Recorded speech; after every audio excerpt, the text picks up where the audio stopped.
नमस्कार दोस्तों, कैसे हैं आप सब। I hope all is well. स्वागत है आपका हमारे चैनल पे। आज हम डिस्कस करेंगे कुछ इंपॉर्टेंट टॉपिक जो कि आपके एग्ज़ाम के लिए इंपॉर्टेंट रहेंगे, जेके पीएसआई के लिए। और टेलीग्राम ग्रुप ज्वाइन कर लें, वहाँ पे आपको पीडीएफ मिल जाएगी लेक्चर की। और सबसे पहले हम डिस्कस कर लेते हैं फर्स्ट क्वेश्चन जो करंट अफेयर में रहा है और इंपॉर्टेंट है, आपके सिलेबस में भी दिया गया है कि सस्टेनेबल डेवलपमेंट गोल के बारे में। ओके, तो एडमिट कार्ड आ चुके हैं जेके एसएसबी के, आप डाउनलोड कर सकते हैं जेके एसएसबी की वेबसाइट पे जाके। वहाँ पे 27 को एग्ज़ाम है, ओएमआर शीट पे एग्ज़ाम होगा। ओके, तो अपने अपने डिस्ट्रिक्ट सेंटर में पहले से ही चले जाएं एक दिन पहले, ताकि अपना सेंटर देख लें और टाइम पे पहुँचें। ठीक है, सस्टेनेबल डेवलपमेंट गोल जो है ये आपके सिलेबस में भी है, तो अपना बताना है which of the following correct about sustainable development goal. तो इसके बारे में पहले आपको ये पता होना चाहिए कि जो सस्टेनेबल डेवलपमेंट गोल हैं, एसडीजी गोल हैं, ये आपके 2015 से लेके 2030 तक इसका टारगेट ईयर है। तो ये आपको बताना चाहिए। इससे पहले बोलते हैं मिलेनियम डेवलपमेंट गोल। ठीक है, इससे पहले सस्टेन डेवलपमेंट गोल से पहले मिलेनियम डेवलपमेंट गोल जो कि 2015 तक चले, अभी जो है वो 2015 से लेके 30 तक इनका टारगेट ईयर है सस्टेनेबल डेवलपमेंट गोल का। ठीक है, वो सस्टेनेबल डेवलपमेंट गोल जो है वो यूनाइटेड नेशन जनरल असेंबली ने, ठीक है, अडॉप्ट किए हैं 2015 से लेके 2030 तक। याद रखना आपने सस्टेनेबल डेवलपमेंट गोल के लिए। सस्टेनेबल डेवलपमेंट गोल एक्चुअल में क्या है? एक्चुअल में क्या है कि हमें रिसोर्सेज बहुत कम है, उसको यूटिलाइज करना है इन सस्टेनेबल डेवलपमेंट के बेसिस पे। ठीक है, तो वही उसी के बारे में बताया। बाकी इसकी पीडीएफ मिलेगी आपको, वो आप देख लें टेलीग्राम ग्रुप, जो कि नाम ये है साहिल ठाकुर जम्मू, वहाँ पे मिल जाएगी। क्वेश्चन ये है कि कौन सा इसमें से स्टेटमेंट में से कौन सा करेक्ट है। तो इंडिया का रैंक बताना आपने कि इंडिया का रैंक जो है 120 रहा है। India rank in SDG index 2021 का 120 आउट ऑफ 165 कंट्रीज। और स्कोर कितना रहा है? 60 स्कोर रहा है इंडिया का। ठीक है, और टॉप किसने किया है? एक तो फिनलैंड ने किया है, स्वीडन और डेनमार्क। फर्स्ट रैंक, थर्ड और सेकंड और थर्ड, ये आपको याद करना चाहिए। फिर इसके बाद आपको एक और याद होना चाहिए कि जे&के का रैंक, ये तो यूएन यूनाइटेड नेशन ने वर्ल्ड वाइड के लिए इंडेक्स दिए जाते हैं एसडीजी के लिए, बट इंडिया में एसडीजी इंडेक्स करके एक आता है, एसडीजी इंडेक्स इंडिया। ठीक है, वो नीति आयोग का, नीति NITI नीति आयोग। ठीक है, नीति आयोग जो डाटा रिलीज करती है हर एक स्टेट के लिए और यूटी के लिए, वो अलग से डाटा आता है एसडीजी के लिए।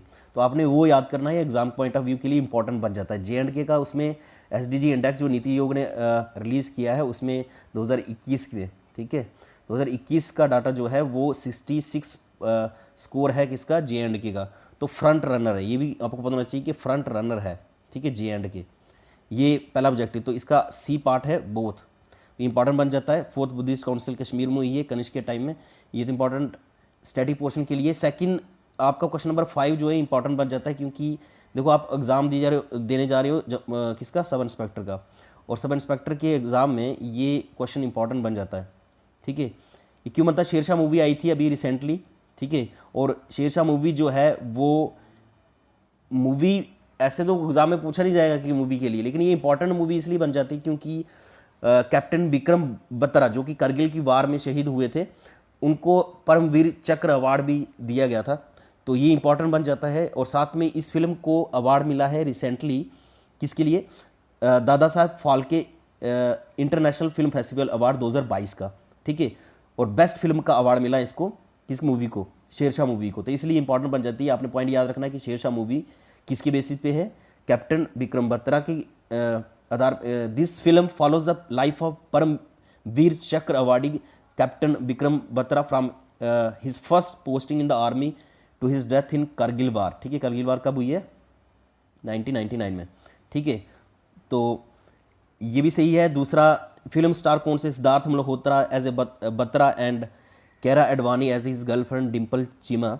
और सी पार्ट है आपका शेरशाह विनिंग जो मेडल मिला इनको। ठीक है, बेस्ट फिल्म का अवार्ड मिला है Dadasaheb Phalke international film festival award 2022 का। इसलिए ये दोनों इंपॉर्टेंट बन जाते हैं। तो आपने याद रखना है कि जो शेरशाह मूवी है वो उनको अवार्ड मिला है, इसके लिए इंपॉर्टेंट बन जाता है। करंट अफेयर में था ये। अब ये भी एक इंपॉर्टेंट बन जाता है क्वेश्चन, अजून लेयर के ऊपर क्वेश्चन हमेशा आता है। ठीक है, तो वीना कन्वेंशन 1985 में हुई है, Montreal Protocol, option A Vienna Convention है, Montreal Protocol is related to the protection of ozone layer. तो आपको पता है कि वीना कन्वेंशन और मॉन्ट्रियल प्रोटोकॉल किसके रिलेटेड है, ओजोन लेयर के रिलेटेड है। और ये भी आपको पता होना चाहिए कि ओजोन लेयर जो है, ओजोन लेयर स्ट्रेटोस्फीयर में पाई जाती है, ठीक है। इसमें भी ओजोन लेयर में एक बैड ओजोन होता है और एक गुड ओजोन होता है, ठीक है, गुड और बैड ओजोन। तो बैड ओजोन तब बोलते हैं इसको जब ये ट्रोपोस्फीयर में आ जाती है, ठीक है। गुड जोन होता है जो स्ट्रेटोस्फीयर में ही रहे। तो क्वेश्चन आएगा कि ओजोन लेयर कहाँ पाई जाती है, तो स्ट्रेटोस्फीयर में पाई जाती है, ठीक है, स्ट्रेटोस्फीयर में, ठीक है। गुड और बैड ओजोन मैंने बताया, गुड होगी जब स्ट्रेटोस्फीयर में है, बैड होगी जब ट्रोपोस्फीयर में भी आ जाएगी ये, ठीक है। और किगली अमेंडमेंट हुई है इसके रिलेटेड। देखो पहले तो ये आपको याद होना चाहिए कि 1985 में वीना कन्वेंशन हुई थी, किसके रिलेटेड, ओजोन लेयर के रिलेटेड। और आपको पता होना चाहिए कि ओजोन डे भी मनाया जाता है 16 सितंबर को। ये भी एक इंपॉर्टेंट डाटा है जो आपको पता होना चाहिए, ठीक है। दूसरा पॉइंट आपको स्ट्रेटोस्फीयर में। थर्ड पॉइंट है कि वीना कन्वेंशन और मॉन्ट्रियल प्रोटोकॉल जो है वो किसके रिलेटेड है, तो वो ओजोन लेयर के रिलेटेड है, ठीक है। इसी को लेके मॉन्ट्रियल प्रोटोकॉल को लेके एक अमेंडमेंट हुई है जिसको बोलते हैं 8th अमेंडमेंट, जो अभी रिसेंटली हुई थी 2016 में, किगली अमेंडमेंट, ठीक है। किगली अमेंडमेंट जो है 2016 8th amendment to the Montreal protocol, it is a legally binding agreement between the country. ये आपको ये भी पता होना चाहिए कि ये लीगली बाइंडिंग एग्रीमेंट है, ठीक है।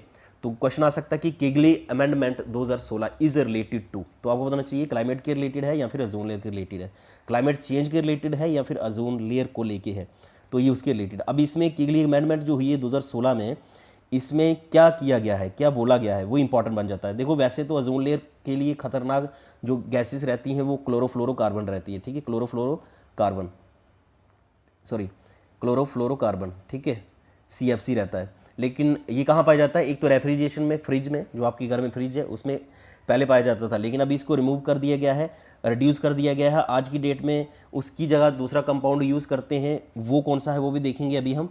और अभी उसको भी रिमूव करने की बात की जा रही है, ठीक है, तो वो आपने देखना है कि सी पॉइंट जो है, Kigali amendment to the Montreal Protocol on the substances that deplete the ozone layer entered into force, कब फोर्स हुई ये, 2019 में। तो ये इंपॉर्टेंट है कि किगली अमेंडमेंट जो हुई है मॉन्ट्रियल प्रोटोकॉल को लेके, ठीक है, तो इसमें हुई है कि सब्सटेंसेस, जो भी सब्सटेंस ओजोन लेयर को डिप्लीट कर रहे हैं उसको हमें कम करना है, ठीक है। तो उसी के रिलेटेड है 2019 में क्या हुआ, हुई कब है, 2016 में, और इम्प्लीमेंटेशन कब से हो रही है, 2019 से।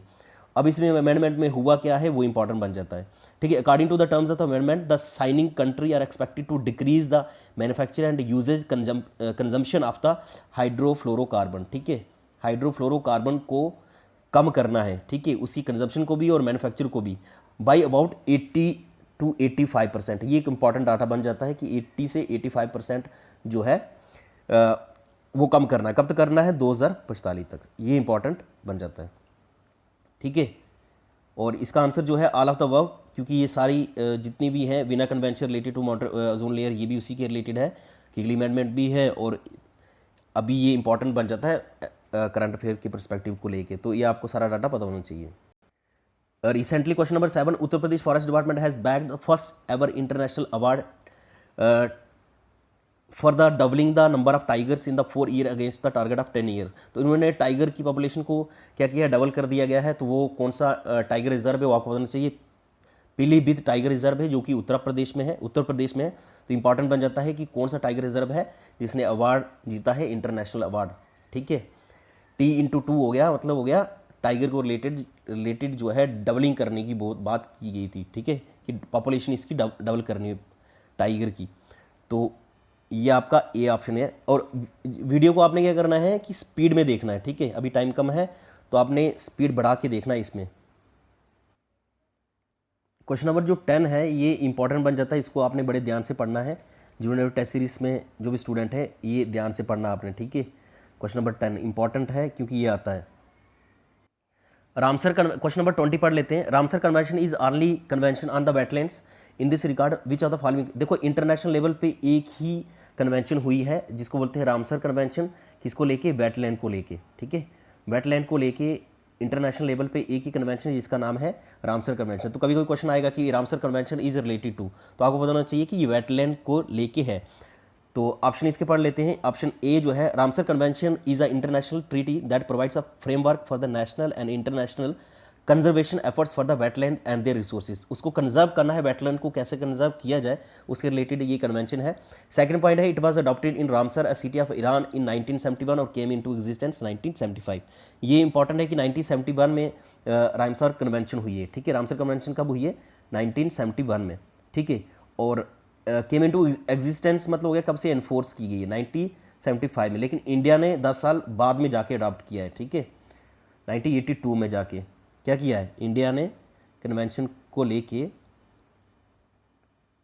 Today it has 170 contractive parties है इसी कन्वेंशन को लेके। India became the party to this convention in 1982 and two wetland sites of India in the Montreux record. ये काफ़ी इंपॉर्टेंट है कि मॉन्ट्रियस रिकॉर्ड क्या होता है। मॉन्ट्रियस रिकॉर्ड्स वो होते हैं जहाँ पे इनके पास डाटा रहता है किसके रिलेटेड, कि कोई भी वेटलैंड, ठीक है, अगर कोई भी वेटलैंड का इकोलॉजिकल स्ट्रक्चर्स अगर चेंज हुआ है, इकोलॉजी अगर उसकी चेंज हुई है, अगर उसको खतरा है किसी वेटलैंड को, उसको वो रिकॉर्ड में डाल देते हैं जिसका नाम है मॉन्ट्रियस रिकॉर्ड, ठीक है, अंडर द रामसर कन्वेंशन। तो किस इंडिया में कौन कौन सी साइट्स है जिनको रखा गया है, ठीक है, रामसर साइट्स है जिसको बोल, ठीक है, रामसर कन्वेंशन है तो रामसर कन्वेंशन है, ठीक है। इसी रामसर कन्वेंशन में क्या होता है कि जो वेटलैंड इंटरनेशनल लेवल पे डाली जाती हैं इसमें रामसर कन्वेंशन में, तो वो उसको बोलते हैं हम रामसर साइट, ठीक है, रामसर साइट। अब इंपॉर्टेंट क्वेश्चन बन जाता है कि इंडिया की आज की डेट में, आज लेक्चर रिकॉर्ड हो रहा है ऑलमोस्ट 24 मार्च को, ठीक है, 24 मार्च 2022 को। तो आज तक जो टोटल इंडिया की वेटलैंड्स हैं जो कि रामसर साइट्स हैं वो कितनी है, वो आपको बताना चाहिए। वो है 49, ठीक है, 49 डाटा याद करना आपने, 2022 का डाटा ये, ठीक है। 49 रामसर साइट्स आज की डेट में रामसर कन्वेंशन के अंडर आती हैं, ठीक है। मॉन्ट्रियस रिकॉर्ड की बात कर रहे थे हम। एक तो आपको केवलादियो नेशनल पार्क जो कि राजस्थान में है और लोकतक लेक जो मणिपुर में है, ठीक है। तो ये इंपॉर्टेंट बन जाता है कि कौन कौन सी दो साइट्स जो मॉन्ट्रियस रिकॉर्ड में रखी गई हैं। तो एक आ गया लोकतक लेक जो कि मणिपुर में है, और एक केवलादियो नेशनल पार्क जो राजस्थान में, दोनों किस में रखा है? मॉन्ट्रियस रिकॉर्ड में रखा गया है इसको। लोकतक लेक में एक केबुल लमजाओ नेशनल पार्क है, वो भी इंपॉर्टेंट बन जाता है। अब वो ओनली फ्लोटिंग नेशनल पार्क है इन द वर्ल्ड। और दूसरी बात ये है कि फुमड़ी, PHUMDI, फुमड़ी जो है ये इंपॉर्टेंट बन जाती है, ये पाया जाता है उस नेशनल पार्क के ऊपर, केबुल लमजाओ नेशनल पार्क, जो कि क्वेश्चन ऑलरेडी में डाला है टेस्ट सीरीज में, वो आप पढ़ सकते हैं उसको, वो भी इंपॉर्टेंट बन जाता है। इंडिया की आज के डेट में डी ऑप्शन जो है, India has 29 designated wetlands under the Ramsar convention. The 2 new Ramsar sites जो इंपॉर्टेंट है कि गुजरात की और एक उत्तर प्रदेश की वेटलैंड साइट जो है न्यू बनी है, तो इसी को मिला के 49 हुई है। तो टोटल रामसर साइट जो सबसे ज़्यादा रामसर साइट है इंडिया में वो उत्तर प्रदेश की हैं, ठीक है। पहले इसके पास 1-2 ही थी, अब ज़्यादा हो गई है। अब 10 रामसर साइट जो है मैक्सिमम रामसर साइट, अगर कुछ क्वेश्चन आएगा कि मैक्सिमम रामसर साइट इंडिया में किसके पास है, तो उत्तर प्रदेश, ठीक है। इसका आंसर ई है, ऑल ऑफ द अबव। एक ये वाला क्वेश्चन है 23, ये आपने खुद देखना है, ये काफ़ी इंपॉर्टेंट है। जो भी डाटा इस पर दिया गया सारा करेक्ट है। मेजर क्रॉप्स और मेजर प्रोड्यूसिंग स्टेट कौन कौन सी हैं वो आपको बताना चाहिए। राबी क्रॉप्स और खरीफ क्रॉप्स जो है कौन कौन सी, वो काफ़ी इंपॉर्टेंट है, वो आपको बताना चाहिए। अब एक क्वेश्चन इंपॉर्टेंट है डीलिमिटेशन कमीशन के रिलेटेड, ठीक है। अभी आपके क्वेश्चन में J&K रीऑर्गेनाइजेशन एक्ट का दिया गया है, तो इंपॉर्टेंट बन जाता है कि आपको रीऑर्गेनाइजेशन एक्ट तो पता ही होना चाहिए, साथ साथ में डीलिमिटेशन कमीशन के बारे में भी पता होना चाहिए। तो ऑप्शन पढ़ लेते हैं क्वेश्चन नंबर 40 का। Which of the following is are correct about the delimitation commission in India, ठीक है। Main task of the commission is to redrawing the boundaries of the various assemblies and the Lok Sabha constituency based on the recent census. The present delimitation of the constituency has done on the basis of 2001 का जो senses हुआ है उसके base पे delimitation हो रही है, ठीक है, under the provision of delimitation act 2002। तो ये करेक्ट है। दूसरा आपका है कि आज तक इंडिया में कितनी बार डीलिमिटेशन हुई है, ठीक है। तो आज तक इंडिया में 4 बार डीलिमिटेशन हुई है, तो आपको पता होना चाहिए कि कितनी बार हुई है, 4 बार। कौन कौन सी? 1952 में, 62 में, 72 में और 2002 में। तो अभी रिसेंटली जो जम्मू कश्मीर में हो रही है वो 2001 सेंसिस के अकॉर्डिंग और डीलिमिटेशन एक्ट 2002 के अकॉर्डिंग ही हो रही है, ठीक है। और दोनों पॉइंट याद रखना है कि डीलिमिटेशन कमीशन होता क्या है कि जितनी भी बाउंड्री है कॉन्स्टिट्यूंसी की, तो उसको रीड्रा करना है, ठीक है। सीट्स उनको ज़्यादा देनी है लोकसभा में या फिर अपनी असेंबली जम्मू कश्मीर की है, ठीक है। तो overall delimitation commission in India की बात कर रहे हैं, ठीक है। तो बी पार्ट भी सही है कि 4 बार डीलिमिटेशन हुई है इंडिया में, ठीक है। थर्ड पॉइंट ये इंपॉर्टेंट बन जाता है, क्या डीलिमिटेशन कमीशन जो होती है क्या उसको चैलेंज कर सकते हैं हमारा लोकसभा में या फिर राज्यसभा में, सॉरी लोकसभा राज्यसभा नहीं, सुप्रीम कोर्ट और हाई कोर्ट में, ठीक है। सुप्रीम कोर्ट और हाई कोर्ट में क्या किसी कोर्ट में हम इसको चैलेंज कर सकते हैं, तो सी पार्ट पढ़ लीजिए, ठीक है। The commission is a powerful and independent body whose order can't be challenge in any court of the law. The order are laid before the Lok Sabha and the respective state assemblies, however modifications are not permitted. ये important point बन जाता है जो examiner पूछ सकता है, क्योंकि ये एक्सट्रीम पॉइंट है जो कि काफ़ी इंपॉर्टेंट है। अब इंपॉर्टेंट बन जाता है D point, the government of India has reconstituted the delimitation commission for these 4 states as well as union territory of Jammu and Kashmir on 6 March 2020 under the chairmanship of former supreme court जज Ranjana Prakash Desai. In March 2021 the 4 north eastern states were removed from the purview of reconstitute commission.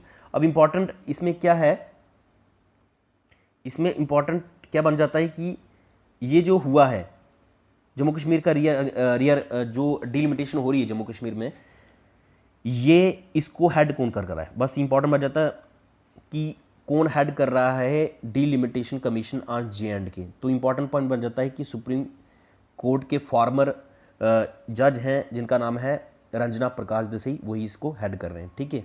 इसके साथ में 4 और की होनी थी, लेकिन वो क्या कर दिया है, उसको रिमूव कर दिया गया, अब सिर्फ जम्मू कश्मीर की हुई है। तो इंपॉर्टेंट बन जाता है, इसका आंसर ई पार्ट है, ठीक है। सारे इसके सही आंसर थे। एक तो आपको ये याद होना चाहिए कि डीलिमिटेशन कमीशन 2001 सेंसस के बेसिस पे हो रहा है। दूसरा कि दूसरा आपको ये पता होना चाहिए कि 4 टाइम डीलिमिटेशन हो चुकी है इंडिया में। और थर्ड पॉइंट आपको ये पता होना चाहिए कि सुप्रीम कोर्ट में इसको चैलेंज नहीं कर सकते, ना हाई कोर्ट में, ठीक है। फोर्थ पॉइंट ये है कि जम्मू कश्मीर पे अभी रिसेंटली डीलिमिटेशन कमीशन बैठा है, तो उसको हेड कौन कर रहे हैं, रंजना प्रकाश देसाई। ये क्वेश्चन नंबर 41 आप पढ़ लें खुद ही, और 44 भी इंपॉर्टेंट बन जाता है और 43 भी इंपॉर्टेंट, काफ़ी इंपॉर्टेंट है। आपके सिलेबस में J&K रीऑर्गेनाइजेशन एक्ट के बारे में बोला गया, तो काफ़ी इंपॉर्टेंट बन जाता है। ये सारे चीज़ें पढ़नी है आपने, 42 भी पढ़ना है, क्योंकि ये 4 क्वेश्चन आपने पढ़ने ही पढ़ने, यहीं से निकल जाएगा जो निकलना होगा। क्वेश्चन नंबर 52 आपने पढ़ना ही पढ़ना है, PDF क्योंकि आपको मिल गई है टेलीग्राम ग्रुप में भी, और वैसे भी जिनकी टेस्ट सीरीज चल रही है उनको भी मिल गई है। ये इंपॉर्टेंट इसलिए बन जाता है कि क्वेश्चन कभी कभी पूछा जाता है कि भाई भगत सिंह जो है वो शहीद कब हुए हैं, तो आपको पता होना चाहिए 23rd एज थी उनकी, 23 मार्च को 1931 में, ठीक है। ये शहीद हुए थे, ठीक है, मतलब वो हैंग किए गए, ठीक है, ब्रिटिश के द्वारा। तो ये इंपॉर्टेंट बन जाता है भगत सिंह के बारे में क्वेश्चन, तो इसको पूरा पढ़ना आपने। एक जो 61 क्वेश्चन नंबर है, इसमें जितने भी मूवमेंट लिखी है, जैसे चंपारण सत्याग्रह गांधी जी ने स्टार्ट की थी, non cooperation movement, civil disobedience movement, individual satyagraha, quit India movement, इसके ईयर याद कर देने आपने, ठीक है। जैसे चंपारण सत्याग्रह 1917 में हुई है, नॉन कॉपरेशन मूवमेंट 1920 में हुई है, सिविल डिसोबीडियंस मूवमेंट जो है जिसको डांडी मार्च भी बोलते हैं हम 1930 में हुई है, इंडिविजुअल सत्याग्रह आपका 1940 में हुआ है, ठीक है, क्विट इंडिया मूवमेंट 1942 में हुई है। तो ये ईयर आपने सारे याद कर देने, ठीक है। तो वैसे ही क्रोनोलॉजी आपकी बन जाती है, तो इसके मेजर इवेंट आपने याद करने ही करने हैं। ओके, ये नेक्स्ट क्वेश्चन है, क्वेश्चन नंबर 1 टेस्ट नंबर 4 का। Which of the following is not correct about the Jammu Kashmir official language bill 2020। तो जम्मू कश्मीर की ऑफिशियल लैंग्वेज बिल 2020 के रिलेटेड कौन सी चीज़ सही है, ठीक है। The bill was introduced and passed in the parliament in September 2020, ठीक है। 3 languages are included in the list of official language of Jammu Kashmir. इसमें मेन है कि ऑफिशियल लैंग्वेज आज की डेट में जम्मू कश्मीर में कौन कौन सी हैं, तो 5 ऑफिशियल लैंग्वेज हैं जो आपने याद कर दी थी, ये क्वेश्चन अपने आप ही बन जाता है, ठीक है, निकल जाएगा। 5 ऑफिशियल लैंग्वेज है, पहले हमारे पास क्या थी, उर्दू, ठीक है, उर्दू और इंग्लिश, ठीक है। और अभी कौन कौन सी ऐड कर दी गई हैं वो आपको बताना चाहिए। उर्दू और इंग्लिश ऑलरेडी ऑफिशियल लैंग्वेज थी जम्मू कश्मीर की, तो दिस इज़ वेरी क्लियर कि अब रीऑर्गेनाइजेशन हुई है, इंडियन गवर्नमेंट का डायरेक्टली कंट्रोल है, तो अभी इसमें आ जाएगा हिंदी, एक आ जाएगी, ठीक है, और एक कश्मीरी को जोड़ा गया है, और एक उर्दू, इंग्लिश, हिंदी, कश्मीरी और डोगरी, ठीक है। डोगरी दी मान रखियो, ठीक है। तो डोगरी, एक कश्मीरी, देखो डोगरी, कश्मीरी और हिंदी, उर्दू, इंग्लिश, सिंपल सा है, 5 लैंग्वेज को ऐड किया गया इसमें, ऑफिशियल लैंग्वेज जम्मू कश्मीर की है। तो ये रटा मारना आपने 5 लैंग्वेज का, बाकी याद हो जाएगा। रट्टा भी मारने की बात है, जम्मू कश्मीर में डोगरी बोलते हैं, कश्मीर में कश्मीरी बोलते हैं, 2 लैंग्वेज आ गई। हिंदी और उर्दू वैसे भी आनी चाहिए, तो इंग्लिश तो भाई ब्रिटिश ने दी हुई, वो तो पढ़नी पड़ती है, ठीक है, वैसे उसकी ज़रूरत नहीं पड़ती इंग्लिश की। इंग्लिश में तो पढ़ेंगे कैसे, थोड़ी बहुत तो आनी चाहिए, बाकी काम हिंदी में चलता है। 3 languages are included in the list of official language of Jammu and Kashmir, ठीक है, तो ये 3 जोड़ी गई हैं, ये भी सही है। Gojri and Pahari are added in the official language, तो गोजरी पहाड़ी को ऑफिशियल लैंग्वेज में जोड़ा गया या नहीं। देखो मैंने बताया अगर 5 लैंग्वेज आप याद कर लो तो ये सारे के सारे क्वेश्चन आप ऑप्शन इसके निकल जाते हैं। Ali Urdu and English were the only official language, तो ये सही है। इसका जो नॉट करेक्ट पूछा है, क्वेश्चन को ये भी देखना है कि करेक्ट पूछा है, नॉट करेक्ट पूछा है, इनकरेक्ट पूछा है, ये बड़ा ध्यान देना। फॉल्स पूछा है, ये क्वेश्चन में डायरेक्टली पहले क्वेश्चन में देखना है कि क्वेश्चन में पूछा गया, डायरेक्टली क्वेश्चन पे ऑप्शन पे जंप नहीं करना आपने, क्वेश्चन में देखना है कि इनकरेक्ट पूछा है, नॉट करेक्ट पूछा है, फॉल्स पूछा है, ये देखना है आपने। तो इसमें ऑप्शन सी जो है गोजरी पहाड़ी जो है ऑफिशियल लैंग्वेज नहीं है। ओके, नेक्स्ट आपका ये इंपॉर्टेंट क्वेश्चन बन जाता है, what are the qualification for the member of legislative assembly in the J&K reorganisation act 2019 के लिए। तो ये ऑलरेडी किसी एग्जाम में क्वेश्चन पूछा गया है, तो इंपॉर्टेंट बन जाता है कि ये इसका ऑप्शन ए पढ़ लेते हैं कि J&K रीऑर्गेनाइजेशन एक्ट 2019 में जो लेजिस्लेटिव, देखो J&K रीऑर्गेनाइजेशन एक्ट 2019 में एक तो J&K यूटी बनाई है, एक बनाई है लद्दाख यूटी, ठीक है, लद्दाख यूटी। अब J&K यूटी जो बनाई है इसका लेजिस्लेचर है, इसका सीएम भी होगा, इसका सीएम भी होगा और लेफ्टिनेंट गवर्नर भी होगा, ठीक है, जैसे दिल्ली में चीफ मिनिस्टर भी है और लेफ्टिनेंट गवर्नर भी हैं, जैसे पुडुचेरी, ठीक है, पुडुचेरी दिल्ली और ये। अब लद्दाख में क्या है, लेजिस्लेचर नहीं होगी, इसका मतलब हो गया वहाँ पे सीएम नहीं है, चीफ मिनिस्टर नहीं बैठेगा, खाली directly control, Ladakh will be under the control of directly lieutenant governor. Lieutenant governor को कौन अपॉइंट करता है, ये आपको पता होना चाहिए, प्रेसिडेंट, ठीक है, सेंट्रल गवर्नमेंट अपॉइंट करती है, तो पता होना चाहिए कि प्रेसिडेंट अपॉइंट करता है लेफ्टिनेंट गवर्नर को। चलो क्वेश्चन पढ़ लेते हैं। ऑप्शन 1, पर्सन शुड बी, कि मतलब क्या क्वालिफिकेशन क्या है, क्या अगर कल को आप एमएलए का इलेक्शन लड़ना चाहते हैं, ठीक है, एमएलए का, member of legislative assembly Jammu Kashmir में, तो आपको ये पता होना चाहिए कि क्या क्वालिफिकेशन होनी चाहिए आपको कि आप इलेक्शन लड़ पाएँ। किसके लिए, एमएलए की सीट के लिए जम्मू कश्मीर के लिए। एमएलए किसके लिए होते हैं, स्टेट के लिए होते हैं, एमपी होते हैं तुम्हारे मेंबर ऑफ पार्लियामेंट के, लोकसभा या राज्यसभा के लिए, ठीक है। किसी क्वेश्चन स्टूडेंट ने कल पूछा था कि भाई एमएलए और एमपी में क्या अंतर क्या है सर, तो एमएलए सिर्फ स्टेट में बैठते हैं, ठीक है, स्टेट असेंबली के लिए, स्टेट असेंबली के लिए, और एमपी होते हैं तुम्हारे पार्लियामेंट में, नाम ही देखो ना, MP member of parliament, MLA हो गया मेंबर ऑफ लेजिस्लेटिव असेंबली, तो स्टेट में एमएलए और एमपी होते हैं हमारे पार्लियामेंट में। चलो क्वालिफिकेशन क्या है, एक तो person should be domicile of J&K and makes and subscribes before some person authorised in that behalf by the election commission an oath or affirmation according to the form set out for the purpose in the 4th schedule। चलो ये line तो ठीक है, या ये ठीक है या नहीं है, ये आपको पूरा J&K रीऑर्गेनाइजेशन एक्ट अगर पढ़ा होगा तो तभी इसका आंसर दे सकते हैं, ठीक है। इसको अभी होल्ड पे रखते हैं, सेकंड वाला ऑप्शन पढ़ते हैं, is not less than 25 years of age. तो ये आपको बताना चाहिए कि कम से कम एमएलए के लिए कितनी एज होनी चाहिए, 25 साल। ये आपने देख लिया कि एमएलए की इलेक्शन लड़ने के लिए कितने होने चाहिए, 25 साल होने चाहिए, ये तो पॉइंट सही है। possess such other qualification as may be prescribed in that behalf or under any law under the parliament, तो ये भी सही है, ठीक है। मतलब कौन कौन सी जो पार्लियामेंट बोलेगा कि ये क्वालिफिकेशन होनी चाहिए तो उस टाइम में वो होनी चाहिए, तो ये पॉइंट भी सही है, ये भी सही है, बट इधर जो है ये गड़बड़ है, ठीक है। अगर आपने J&K रीऑर्गेनाइजेशन एक्ट ओरिजिनल पढ़ा है तो उसमें लिखा है सिटीजन ऑफ इंडिया, क्या लिखा है, सिटीजन ऑफ इंडिया, ये नहीं लिखा है भाई J&K का डोमिसाइल, सिटीजन ऑफ इंडिया लिखा है। तो अभी इधर क्या आएगा, person should be domicile of India, नहीं, तो ऑप्शन 1 तो है ही नहीं, तो इसका आंसर जो आता है 2 और 3, ठीक है, ए इज द राइट आंसर, ठीक है। तो इसकी जगह आपने याद करना है, अगर J&K reorganisation act bare act आपने ओरिजिनली पढ़ा, उस पर लिखा हुआ है ये वाली लाइन, वहाँ पर लिखा है सिटीजन ऑफ इंडिया का होना चाहिए, J&K डोमिसाइल की जरूरत नहीं है, ओके। तो option A is the right answer. इसका क्वेश्चन नंबर 7 पढ़ लेना आप खुद ही, क्वेश्चन नंबर 10 भी इंपॉर्टेंट है, ये भी पढ़ लें आप, ठीक है। ये बीच बीच में बता रहा हूँ कि ताकि आप इस पे भी फोकस करें, ठीक है। बाकी तो करंट अफेयर के रिलेटेड जो जो चीज़ें हैं वो डिस्कस करेंगे हम। Question number 55, the bill for the Jammu and Kashmir reorganisation act was introduce in the Rajya Sabha on 5 August 2019 by home. तो दिस इज़ वेरी क्लियर भाई साहब कि ये JKSSB ने ऑलरेडी क्वेश्चन किसी में पूछ रखा है, किसी एग्जाम में, ठीक है।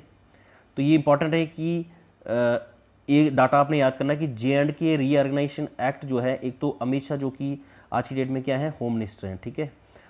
इन्होंने क्या किया था, राज्यसभा में पास किया था, कब, 5 अगस्त 2019 में। देखो स्टेट की बारी जब भी आती है ना, स्टेट आप अगर देखोगे राज्यसभा, तो राज्यसभा रिप्रेजेंट द स्टेट, ठीक है, राज्यसभा रिप्रेजेंट द स्टेट। तो कोई भी इशू स्टेट को लेके होगा तो सबसे पहले कहाँ जाएगा, राज्यसभा में, ठीक है। तो सबसे पहले बिल गया कहाँ, 5 अगस्त को राज्यसभा में, ठीक है, 6 अगस्त को लोकसभा में, और प्रेसिडेंट ने एक्सेप्ट दिया 9 अगस्त को। ये इंपॉर्टेंट है प्रेसिडेंट, क्योंकि देखो अगर आप बोलोगे पार्लियामेंट कंसिस्ट ऑफ, तो parliament consist of Rajya Sabha, Lok Sabha as well as president. जब आप डेफिनेशन पढ़ोगे पार्लियामेंट की, तो parliament consist of Rajya Sabha, Lok Sabha and president, और तीनों जब तक ये पास नहीं करेंगे किसी बिल को, ठीक है, अभी ये बिल लिखा है, तो ये बिल को जब तक पास नहीं होगा तीनों से, लोकसभा से, राज्यसभा से, प्रेसिडेंट, तब तक इसको एक्ट नहीं बोलते हैं, ठीक है। जब ये पास हो जाता है फिर उसके बाद इसको एक्ट बोलते हैं, ये भी आपको पता होना चाहिए, ठीक है। बिल और एक्ट में क्या अंतर है, बिल तो सिंपल बिल है, जब तक ये पास नहीं होगा प्रेसिडेंट के, जब तक साइन नहीं होगा तब तक ये एक्ट नहीं बन सकता, ठीक है। तो दोनों हाउस से, लोकसभा से भी, राज्यसभा से भी पास होना चाहिए। तो डेट दोनों की याद होनी चाहिए आपको कि 5 अगस्त को राज्यसभा, क्योंकि स्टेट के रिलेटेड इशू था तो सबसे पहले राज्यसभा में ही जाएगा, ठीक है। क्योंकि राज्यसभा का दूसरा नाम क्या है, council of state, council of state, ठीक है, काउंसिल ऑफ स्टेट। तो स्टेट के रिलेटेड मुद्दा जो भी आएगा मोस्टली 5 अगस्त 2019 में राज्यसभा से पास हुआ ये, 6 को लोकसभा से और 9 को प्रेसिडेंट का असेंट मिला, ठीक है। किसको, जम्मू कश्मीर रीऑर्गेनाइजेशन एक्ट 2019 को, इंपॉर्टेंट बन जाता है, ठीक है। और ये एक इंपॉर्टेंट है सैफरॉन, क्योंकि ये देखो फेमस हमारा जम्मू कश्मीर का एक तो टूरिज्म है, ठीक है, और दूसरा सैफरॉन, ये काफ़ी इंपॉर्टेंट बन जाता है कि सैफरॉन पे क्वेश्चन आता ही आता है, तो सैफरॉन इंपॉर्टेंट होना चाहिए। एक तो इनको जीआई टैग मिल चुका है, जीआई टैग ऑलरेडी मिल चुका है इसको, अभी जम्मू कश्मीर गवर्नमेंट ने, यूटी एडमिनिस्ट्रेशन ने गुच्छी जो है, गुच्छी के लिए, ठीक है, गुच्छी के लिए जीआई टैग के लिए बोला गया है, लेकिन अभी इनको गुच्छी को टैग मिला है, ठीक है, गुच्छी फ्रॉम डोडा डिस्ट्रिक्ट, डोडा, ठीक है। उसके लिए इन्होंने एप्लीकेशन दायर की है, अभी तक इनको जीआई टैग नहीं मिला है, लेकिन सैफरॉन को जीआई का टैग मिला है, जियोग्राफिकल इंडिकेशन टैग, ठीक है, तो ये मिल चुका है। और गुच्छी एक ना सैफरॉन की भी एक टाइप है गुच्छी, तो ये ध्यान रखना है कि गुच्छी जो है, सैफरॉन है क्या एक्चुअल में, तो ये है स्पाइसेस, ठीक है, ये भी इंपॉर्टेंट है।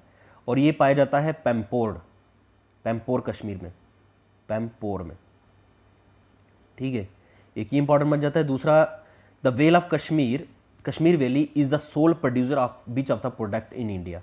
तो सबसे ज़्यादा जो सैफरॉन अगर कल्टीवेशन, वैसे तो कल्टीवेशन कहीं और भी होती है इंडिया में, बट सबसे ज़्यादा जो कश्मीर में होती है, ठीक है। तो जम्मू कश्मीर में J&K मेजर प्रोड्यूसर है किसके लिए, सैफरॉन कल्टीवेशन के लिए, तो काफ़ी इंपॉर्टेंट बन जाता है। पॉइंट मैंने बोल दिए, तो जीआई टैग मिल गया है इसको ऑलरेडी, ठीक है। और दूसरा ये है कि पैम्पोर में मिलता है, पैम्पोर कश्मीर में है, ठीक है। पैम्पोर सीड में सबसे ज़्यादा इसकी प्रोडक्शन होती है, और इंडिया में सबसे ज़्यादा जम्मू कश्मीर में सबसे ज़्यादा, जम्मू कश्मीर स्टेट में सबसे ज़्यादा प्रोडक्शन होती है, producer, largest producer in the saffron. और एक आपको बात बताता हूँ, मैंने ऑलमोस्ट हर एक सेक्शन टेस्ट और फुल लेंथ टेस्ट में लेक्स के बारे में मैंने बहुत बार क्वेश्चन डाले हैं, ठीक है। तो लेक्स को काफ़ी ध्यान से पढ़ना आपने, क्योंकि मैंने तो बहुत टफ वाले भी डाले हैं लेक्स, लेकिन सब आपने याद कर देनी है। अब देखो ये वाला क्वेश्चन आप अटैम्प्ट करो, JKSSB का अभी एग्ज़ाम हुआ था, FAA का, ठीक है, शायद से यही था, लेकिन था JKSSB का कोई। तो which among the following lakes is located in Jammu and Kashmir. तो यार ये बच्चे को भी पता है कि जम्मू कश्मीर में कौन सी लेक लोकेटेड है, सब पढ़ते हैं, डल लेक, वुलर लेक, तो सबको पता है, तो डायरेक्टली इधर क्वेश्चन निकल जाता है, इसमें ये पढ़ने की जरूरत भी नहीं है, लेकिन वैसे पढ़ लेते हैं। सांबर लेक जो है वो राजस्थान में है, ठीक है। लोनर लेक जो है ये महाराष्ट्र में है, और वुलर लेक जो है हमारी कश्मीर में है, ठीक है। और इन तीनों को, Sambhar lake, Lonar lake, Wular lake, ये हमारी तीनों को नहीं है, लेकिन वुलर लेक को रामसर साइट का दर्जा मिला है, ठीक है, रामसर साइट का दर्जा मिला है। जो अभी हम रामसर कन्वेंशन पढ़ रहे थे ना, तो ये इंपॉर्टेंट है कि क्या वुलर लेक रामसर साइट है या नहीं है, यस है। लोनर लेक जो है ये भी एक रामसर साइट है, ये इंपॉर्टेंट है, ठीक है। दोनों लोनर लेक और वुलर लेक सारी पढ़ लेनी है, जितना भी जो भी क्वेश्चन कहीं भी दिखेगा, एक विटामिन और लेक्स कभी नहीं छोड़ना, एग्जाम आता ही आता है JKSSB में। अभी ये विच of the following soils is suitable for the saffron cultivation Jammu Kashmir. तो ये आपको पता होना चाहिए, केरवा सॉइल है, केरवा सॉइल, और केरवा सॉइल के रिलेटेड 2-3 एमसीक्यू ऑलरेडी मैंने डाले हुए हैं, ठीक है, तो वो आपने पढ़ लेने हैं, इसी टेस्ट में देख लेना आप। ये क्वेश्चन है question number 52, which among the following is the largest wetland sanctuary in the state of Gujarat and one of the biggest in India. और ये पूछा गया क्वेश्चन है, JKSSB का भी रिसेंटली कोई एग्जाम हुआ था, और मोस्टली मैंने जितने भी नेशनल पार्क हैं उसके लिए MCQ इसलिए डाले हैं, नेशनल पार्क, हर एक नेशनल पार्क ऑलमोस्ट सब मैंने कवर किए हैं जितने हो सकते थे, जो इंपॉर्टेंट थे।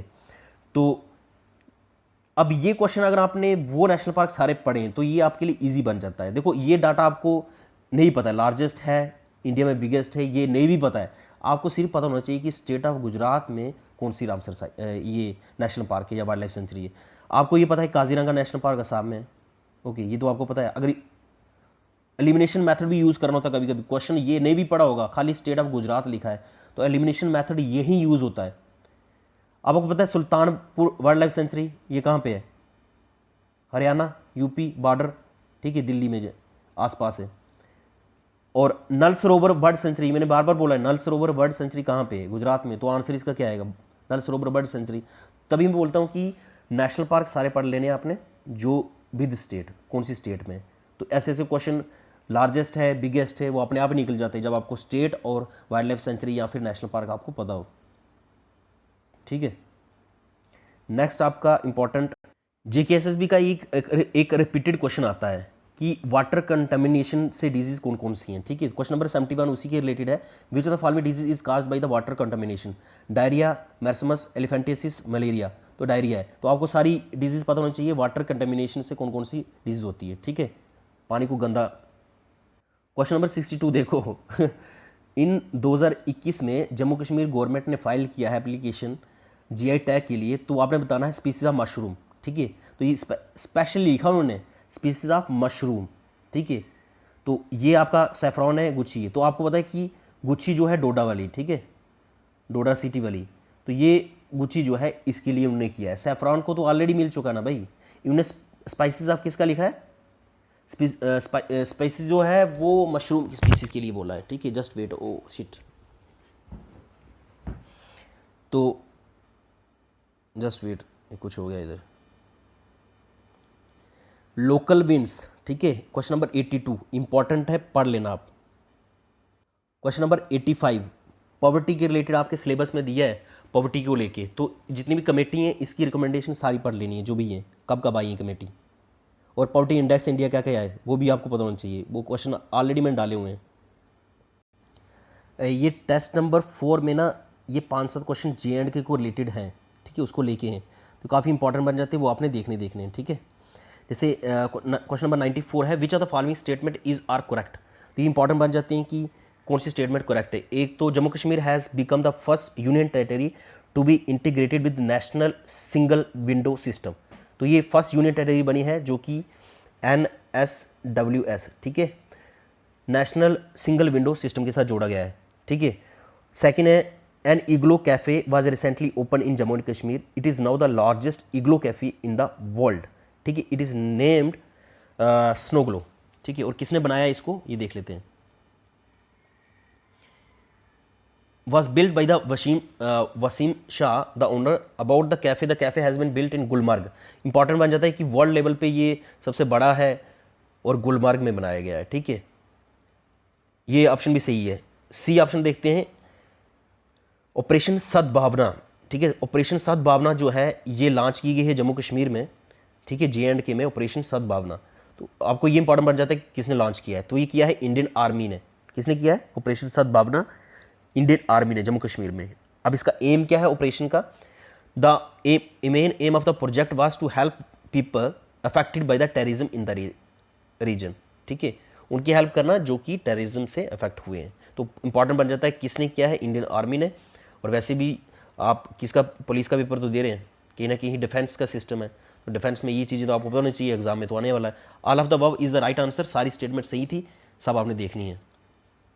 क्वेश्चन नंबर 95 इंपॉर्टेंट इसमें बन जाता है 95 में, which of the following statement is are correct. कौन सी स्टेटमेंट करेक्ट है? ए पढ़ लेते हैं। The ministry of skill development and entrepreneurship launched a pilot project to revive the namda craft of Kashmir. The project was launch under the Pradhan Mantri Kaushal Kaushal Vikas Yojana 3.0 it is to be implemented in 25 batches. ये 25 batches में क्या होगा, इसको implement किया जाएगा। नाम क्या है कि स्कीम का, प्रधानमंत्री कौशल विकास योजना।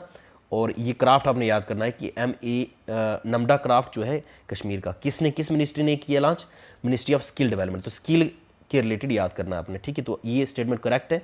सेकंड वाला देखते हैं, the world highest bridge called as a Chenab bridge. तो ये काफ़ी इंपॉर्टेंट बन जाता है कि वर्ल्ड का हाईएस्ट ब्रिज है 359 metre from the sea level, ठीक है, फ्रॉम द सी लेवल। तो ये किस में, रियासी डिस्ट्रिक्ट में है, रियासी डिस्ट्रिक्ट में चुनाव ब्रिज के ऊपर है, ठीक है। तो इंपॉर्टेंट है, इसको कंप्लीट किया गया है रिसेंटली।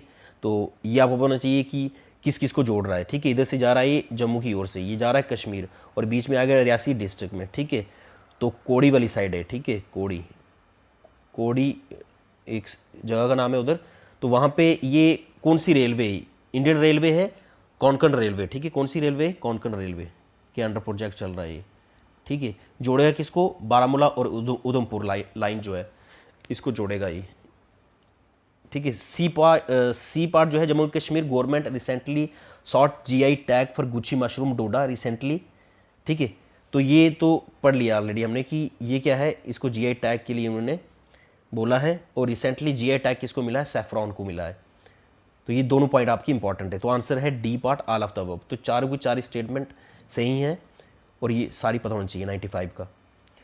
अब ये करंट अफेयर है ना जम्मू कश्मीर को लेके, तो इसलिए मैंने स्टेटमेंट सब एक ही जगह इकट्ठी की हैं ताकि आपका जम्मू कश्मीर के रिलेटेड जितना भी करंट अफेयर हो, स्कीम्स हो, तो वो आपका कवर हो जाए, ठीक है। Which are the following statement is are correct, 96 का दिसंबर, ये डेट तो नहीं याद करनी लेकिन ये स्कीम आपने याद करनी है। सिर्फ 2020 में क्या हुआ था, प्रधानमंत्री Narendra Modi is to launch the Sehat scheme, SEHAT, Sehat scheme जो है लॉन्च की है। इसकी फुल फॉर्म पता होनी चाहिए किसके रिलेटेड है। सेहत स्कीम है तो दिस इज़ वेरी क्लियर किसके रिलेटेड है, हेल्थ के रिलेटेड है। तो हेल्थ के रिलेटेड है तो आपको ये पता होना चाहिए कि हेल्थ के रिलेटेड है, लेकिन इस स्कीम में हो क्या जा रहा है। तो ये इंपॉर्टेंट बन जाता है कि जैसे आयुष्मान भारत स्कीम है ना, आयुष्मान भारत स्कीम, तो उसमें क्या होता है, आयुष्मान भारत स्कीम का सबके आयुष्मान कार्ड बनते हैं, जिसमें 5 लाख तक अगर कोई किसी को डिजीज़ हो जाती है, बीमार हो जाता है बंदा, तो 5 लाख तक गवर्नमेंट उसको, सरकार उसको क्या करती है, इलाज करवाती है उनका। तो आयुष्मान भारत कार्ड बनते हैं। वैसे ही ये 2020 में प्राइम मिनिस्टर नरेंद्र मोदी ने लॉन्च की है सेहत स्कीम, जो इंपॉर्टेंट बन जाती है for the union territory Jammu and Kashmir. SEHAT mean social endeavour for the health and telemedicine. This scheme will provide free cashless treatment for the inhabitant of Jammu and Kashmir up to 5 lakh. तो 5 लाख तक जम्मू एंड कश्मीर के इनहेबिटेंट को दिया जाएगा, ठीक है, सब के लिए, आल के लिए, किसी के लिए कोई कैप नहीं रखी गई है कि मतलब अमीर गरीब वगैरह वगैरह जो भी है, ठीक है। तो सब इनहेबिटेंट जो है उसके लिए कैशलेस ट्रीटमेंट के लिए, ठीक है। ये स्कीम जम्मू कश्मीर में लॉन्च की गई है, ये काफ़ी इंपॉर्टेंट बन जाती है। दूसरा आपका बी पार्ट है, Jammu union ministry of development north eastern region, Shri Jitendra Singh ji inaugurated the Mansar Lake development plan in Jammu and Kashmir. The plan is to attract more than 20 lakh tourists every year. It is expected to generate the employment of 1.5 lakh crore of one days. तो important बन जाता है कि Mansar lake के बारे में आपको पता होना चाहिए, ठीक है। ये न्यूज़ में है, यूनियन मिनिस्टर ने इनको क्या किया है, इनाग्रेट किया कि मानसर लेक को थोड़ा सा डेवलपमेंट प्लान करनी है, डेवलपमेंट करनी है। तो आपको मानसरे दा मुंडा, ठीक है, गाना तो सुना ही होगा आपने, ठीक है। और इनको मानसर वाले, मानसर जो है ये इंपॉर्टेंट बन जाता है। मानसर जो है महाभारत में भी इसका जिक्र किया गया मानसर लेक का।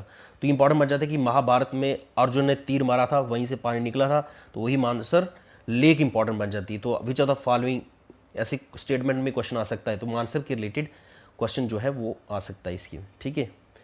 नेक्स्ट आपका ये, इसमें डेट भी आपको याद करनी है, सी पॉइंट 21 अक्टूबर 2020 में, ठीक है। इंपॉर्टेंट डेट भी है 21 अक्टूबर। ऊपर मैंने बोला ही नहीं डेट, ऊपर मैंने बोला डेट को स्किप करो, सिर्फ ये याद करो। यहाँ पे डेट भी याद करनी है आपने। 21 अक्टूबर 2020 में union cabinet chaired by the prime minister Narendra Modi approved the adoption of the Jammu and Kashmir Panchayati Raj act. तो जम्मू कश्मीर का पंचायत, देखो PRI आपके सिलेबस में है, ठीक है, पंचायती राज इंस्टीट्यूशन किसमें, सिलेबस में आपके सब इंस्पेक्टर के सिलेबस में PRI। और एक तो आपको पंचायती राज इंस्टीट्यूशन के बारे में, एक तो कमेटी जितनी भी है, ये तो चलो क्वेश्चन हो गया ना, इसका आंसर है डी पार्ट, ठीक है। 21 अक्टूबर 2020 में यूनियन कैबिनेट ने चेयर की, जो प्राइम मिनिस्टर उनके चेयरपर्सन थे, उन्होंने इसको अप्रूवल दे दिया है कि किसको दिया है, जम्मू कश्मीर पंचायती राज एक्ट को। तो पंचायती राज अलग से आपको जो आपके सिलेबस में PRI दिया है, पंचायती राज इंस्टीट्यूशन, वो आपने याद करना है कि 73rd अमेंडमेंट हुई है। 73rd अमेंडमेंट किसकी? कॉन्स्टिट्यूशन ऑफ इंडिया की। कब हुई है? 1992 में, ठीक है। और उसमें पंचायती राज को जोड़ा गया है, बोला गया है। और आपने इसकी PRI की जितनी भी कमेटी हैं, ठीक है, बलवंत राय कमेटी, अशोक मेहता कमेटी और बाकी जितनी भी कमेटी है इसको लेके, वो याद कर देनी है आपने, क्योंकि इंपॉर्टेंट बन जाती है। इंपॉर्टेंट क्वेश्चन ये बन जाता है कि 3 टायर स्ट्रक्चर किसने दिया और 2 टायर स्ट्रक्चर किसने दिया। सिर्फ इतना याद कर दो, 3 टायर और 2 टायर स्ट्रक्चर किसने दिया, और उसके बारे में थोड़ा सा पढ़ लो 2 टायर स्ट्रक्चर में क्या होगा। First father of PRI in India किसको बोला जाता है, ठीक है, पंचायती राज के लिए फादर ऑफ इंडिया, तो आपको पता होना चाहिए किसको बोला जाता है। फिर एक क्वेश्चन आता है PRI के बेस पे, एक तो कमेटी आ गई, कमेटी आपने याद कर देनी है। एक तो अमेंडमेंट 73rd अमेंडमेंट, ठीक है, 1992 में। एक पंचायती राज डे का बनाया जाता है, जो वो आपको पता होना चाहिए 24 अप्रैल को, ठीक है, 24 अप्रैल को पंचायती राज डे। अब ये 24 अप्रैल मेरे को क्यों याद रहा है? क्योंकि केशवानंदा भारती केस जो है वो भी 24 अप्रैल को है, तो 24 अप्रैल इंपॉर्टेंट बन जाता है। केशवानंदा भारती केस जिनकी अभी रिसेंटली डेथ हुई है, केशवानंदा भारती केस जो है वो basic structure of the constitution के लिए है, ठीक है, बेसिक स्ट्रक्चर ऑफ कॉन्स्टिट्यूशन जो कि आया था 1973 में, ठीक है। Keshavananda Bharati versus Kerala, government of Kerala, कुछ ऐसा केस था। तो बेसिक स्ट्रक्चर ऑफ कॉन्स्टिट्यूशन था कि बेसिक स्ट्रक्चर जो कॉन्स्टिट्यूशन का उसको चेंज नहीं कर सकते हैं, ठीक है, उसी के रिलेटेड था, वो आपको अलग से आना भी चाहिए। लेकिन वो भी क्या है, 24 अप्रैल है, तो इसलिए मेरे को याद हो गया है हमेशा की तरह कि 24 अप्रैल पंचायती राज डे भी है। तो ये आपको ये सारी पंचायती राज डे के बारे में पता होना चाहिए। 97 जो है, which are the following statement is are correct. Recently Jammu and Kashmir government has announced a universal health insurance scheme on the lines of the centre's Ayushman Bharat. This scheme will cover the entire population of the UT. The annual expenditures of the scheme is 123 crore. Scheme was announced by the lieutenant governor Manoj Sinha. तो ये important बन जाती है, Ayushman Bharat scheme जो है वो insurance के लिए लाई गई है, ये इसका ए ऑप्शन सही है। बी है, union cabinet headed by prime minister Narendra Modi, Jammu and Kashmir. हाँ, ये इंपॉर्टेंट है। B part, union cabinet headed by the prime minister Narendra Modi approved the Jammu and Kashmir bill 2020, ठीक है, इसको अप्रूव कर दिया गया है। It will make 5 languages, Urdu, Hindi, Kashmiri, Dogri and English official language of region, ठीक है। तो इंपॉर्टेंट बन जाता है कि क्वेश्चन देखो, इस पे ही क्वेश्चन बन जाता है। देखा आपने पहले, वो ऑलरेडी JKPSC ने क्वेश्चन पूछा था। एक क्वेश्चन मैंने ऑलरेडी जो स्टार्टिंग में मतलब एक क्वेश्चन डिस्कस किया था, वो ऑलरेडी JKPSC शायद से ARCS या KS के एग्जाम में पूछा गया है। तो इंपॉर्टेंट है कि ये आपको पता होना चाहिए कौन कौन सी लैंग्वेज, उर्दू, हिंदी, कश्मीरी, डोगरी और इंग्लिश, इसको बोला गया है। फिर ये भी इंपॉर्टेंट है। अब ये इंपॉर्टेंट क्यों है स्टेटमेंट डालने का? सी पार्ट, आंसर इसका डी है, ठीक है। ऑन जुलाई, ये डेट याद नहीं करनी है, लेकिन 2020 में विजिट किया किसने किया? Union defence minister. तो आपको पता चाहिए डिफेंस मिनिस्टर कौन है। एग्जाम किसका है? Home ministry, defence. ये दोनों चीज़ें आपने याद करनी है भाई, हिट एरिया। एक तो होम मिनिस्टर आपके दिमाग में आना चाहिए और एक डिफेंस। ये क्योंकि अल्टीमेटली काम क्या है सब इंस्पेक्टर का पुलिस में जा रहे हो, डिफेंस करना है, लॉ एंड ऑर्डर को मेंटेन करना है, तो अच्छी तरह से वाकफी पहले से होनी चाहिए। किसके साथ? होम मिनिस्ट्री के बारे में और डिफेंस के बारे में और नरेंद्र मोदी के बारे में, ठीक है, प्राइम मिनिस्टर। ये 3 तो आपके दिमाग में घुसने चाहिए क्योंकि ये काम आने वाले हैं, ठीक है। अच्छा, union defence minister Rajnath Singh is to unveil 6 critical bridge in Jammu and Kashmir region. The bridge was constructed by the BRO, ठीक है। देखो जितने भी ब्रिज है, देखो वैसे तो ब्रिज जितने भी बनेंगे ये तो क्या ये प्राइवेट कंट्रैक्टर जो होते हैं उनको नहीं दिया जाता है क्या? वो भी तो कर सकते हैं, बना सकते हैं। बनाते कौन है? BRO, border road organisation. और इनको मोस्टली हेड कौन करते हैं?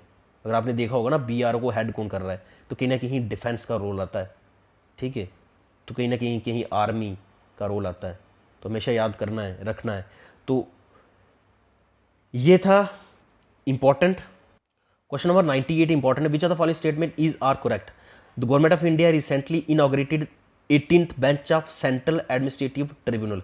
देखिए ये कैट का केस जो है बहुत चल रहा था स्टूडेंट्स का, ठीक है, कैट में, ठीक है। इसके बारे में आपको इंपॉर्टेंट है, पता होना चाहिए कैट क्या है, एडमिनिस्ट्रेटिव बॉडी है, ठीक है, और क्या करती है क्या नहीं है, ये सारा डाटा आपको पता होना चाहिए इसके बारे में। क्योंकि आपका केस भी गया है कैट का, किस में? सब इंस्पेक्टर का। और इंपॉर्टेंट बन जाता है एग्ज़ाम के लिए। ये है क्या भाई, ठीक है। तो वही है कि 18th bench of central administrative tribunal for the union territory of Ladakh and Jammu and Kashmir, इसको सेटअप किया गया है। The setting up of CAT bench for Jammu will reduce the burden on the several courts. The bench will deal exclusively with the service matter of government employees. तो किसके लिए work करेगी, खाली government employees के लिए। तो ये इंपॉर्टेंट बन जाता है कि क्या हर मुंह उठा के कोई भी कोर्ट में चला जाएगा, मैं ट्रिब्यूनल में चला जाएगा, हर एक केस के लिए नहीं होती है कैट, ठीक है। वो सिर्फ होगा गवर्नमेंट एम्प्लॉय के लिए। तो exclusively with the service matter of employees, ये इंपॉर्टेंट बन जाता है, ठीक है। बी पार्ट जो है ये इंपॉर्टेंट है, डेट याद नहीं करनी है बस। 2020 में union cabinet chaired by prime minister approved renaming of Kolkata port trust to Shyama Prasad Mukherjee port trust. तो ये इंपॉर्टेंट बन जाता है कि श्यामा प्रसाद मुखर्जी पोर्ट ट्रस्ट नाम चेंज किया अब, ठीक है।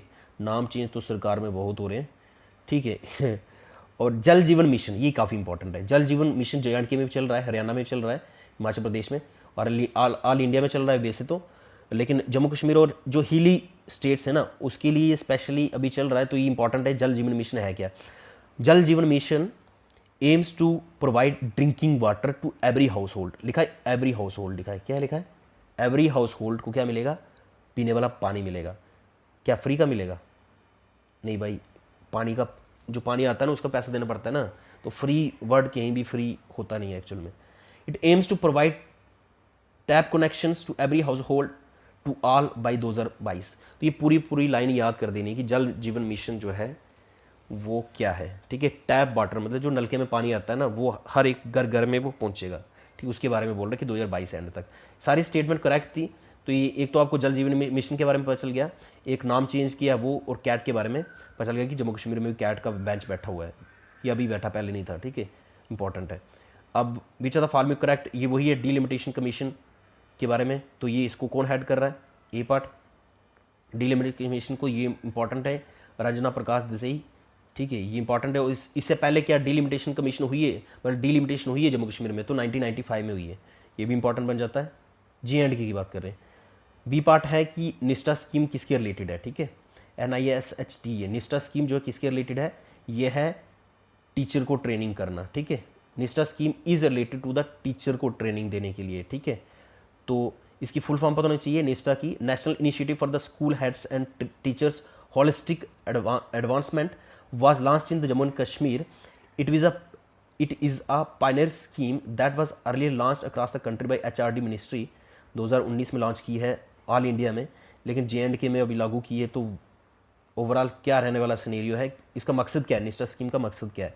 तो the national mission aims at improving the learning outcomes at elementary level through the integrated teacher training. तो इसमें निष्ठा में आपने सिर्फ याद करना है कि टीचर को ट्रेनिंग दी जाए, जितने भी एलिमेंट्री लेवल पे टीचर्स होंगे उनको ट्रेनिंग दी जाएगी कि कैसे पढ़ाना है, क्या क्या चीज़ें रहेंगी, ठीक है। तो वो उसके लिए Nishtha scheme is related to the teacher training, इतना याद करोगे तब भी याद बड़ा हो जाएगा। ये सी पार्ट इंपॉर्टेंट है, ये भी सही है, लेकिन पढ़ लेते हैं है क्या। 9.2 kilometre long Chenani Nashri tunnel to be renamed after Bharatiya Jana Sangh founder doctor Shyama Prasad Mukherjee.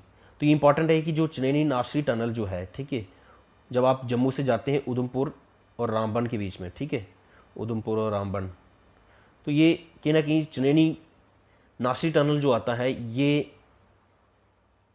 नाम चेंज किया है इसका, ठीक है। अब इसको चनैनी नाशरी टनल नहीं बोलते, इसको बोलते हैं doctor Shyama Prasad Mukherjee tunnel. Okay, ये कितना है, 9.2 किलोमीटर है और बाई डायरेक्शन टनल है, इसलिए इंपॉर्टेंट बन जाता है। The renaming is homaged by the central government to Dr. Shama Prasad Mukherjee, whose battle for the Kashmir, one nation, one flag, immensely contribute to the national integration.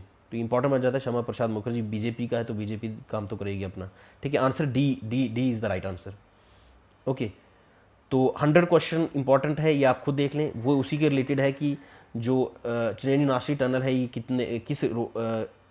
किस पे है, NH44 पे है और 9.2 किलोमीटर है, ठीक है, लॉन्गेस्ट टनल है इंडिया का, तो इंपॉर्टेंट बन जाता है। ये इंपॉर्टेंट क्वेश्चन है 101 वाला, इंडियाज़ फर्स्ट लाइकन पार्क जो है ये न्यूज़ में था और किसी एग्जाम में पूछा भी गया है 1-2 बार। तो ये उत्तराखंड में है, सी ऑप्शन है, तो आपको बताना चाहिए। क्वेश्चन नंबर 103 जो है ना रिसर्च सेंटर के बारे में, तो ये सारे पढ़ लेने आपने क्योंकि ये इंपॉर्टेंट है, ये देख लेना आपने। और एक ये nuclear space centre in India. अब ये क्यों न्यूक्लियर स्पेस रिसर्च क्यों है, ये आपको इसलिए पता होना चाहिए क्योंकि आप एग्जाम ही किसका दे रहे हो, पुलिस का दे रहे हो, तो डिफेंस के रिलेटेड ये चीज़ें इंपॉर्टेंट बन जाती हैं। जैसे कि आपका इसरो का जो हेडक्वार्टर कहाँ पे है, बेंगलोर में है, ठीक है, मतलब कहाँ ऑफिस इनका। दूसरा है विक्रम साराभाई स्पेस, तिरुवनंतपुरम में है। बार्क जो है ये ट्रॉम्बे मुंबई में है। ये नाम चेंज किया गया है व्हीलर आइलैंड का, व्हीलर आइलैंड को अब बोलते हैं अब APJ अब्दुल कलाम आइलैंड, उड़ीसा में है, ठीक है। तो इंडिया ने अभी सक्सेसफुली वहाँ पे क्या किया, अग्नि 5 जो है ये मिसाइल को फायर किया है, मतलब टेस्ट फायर किया है। इसरो जो है Indian space research organisation, space में जितनी भी सैटेलाइट वगैरह लॉन्च करते हैं तो इसरो का काम है, ठीक है। एक DRDO भी आता है, ठीक है, DRDO, तो ये ऑफिस हमारा शायद से दिल्ली में, ये देख लेना आपने कि ये कहाँ पे ऑफिस इसका, ठीक है, आई थिंक दिल्ली में। तो डिफेंस रिसर्च डेवलपमेंट, क्या फुल फॉर्म है भाई, डिफेंस रिसर्च डेवलपमेंट ऑर्गेनाइजेशन।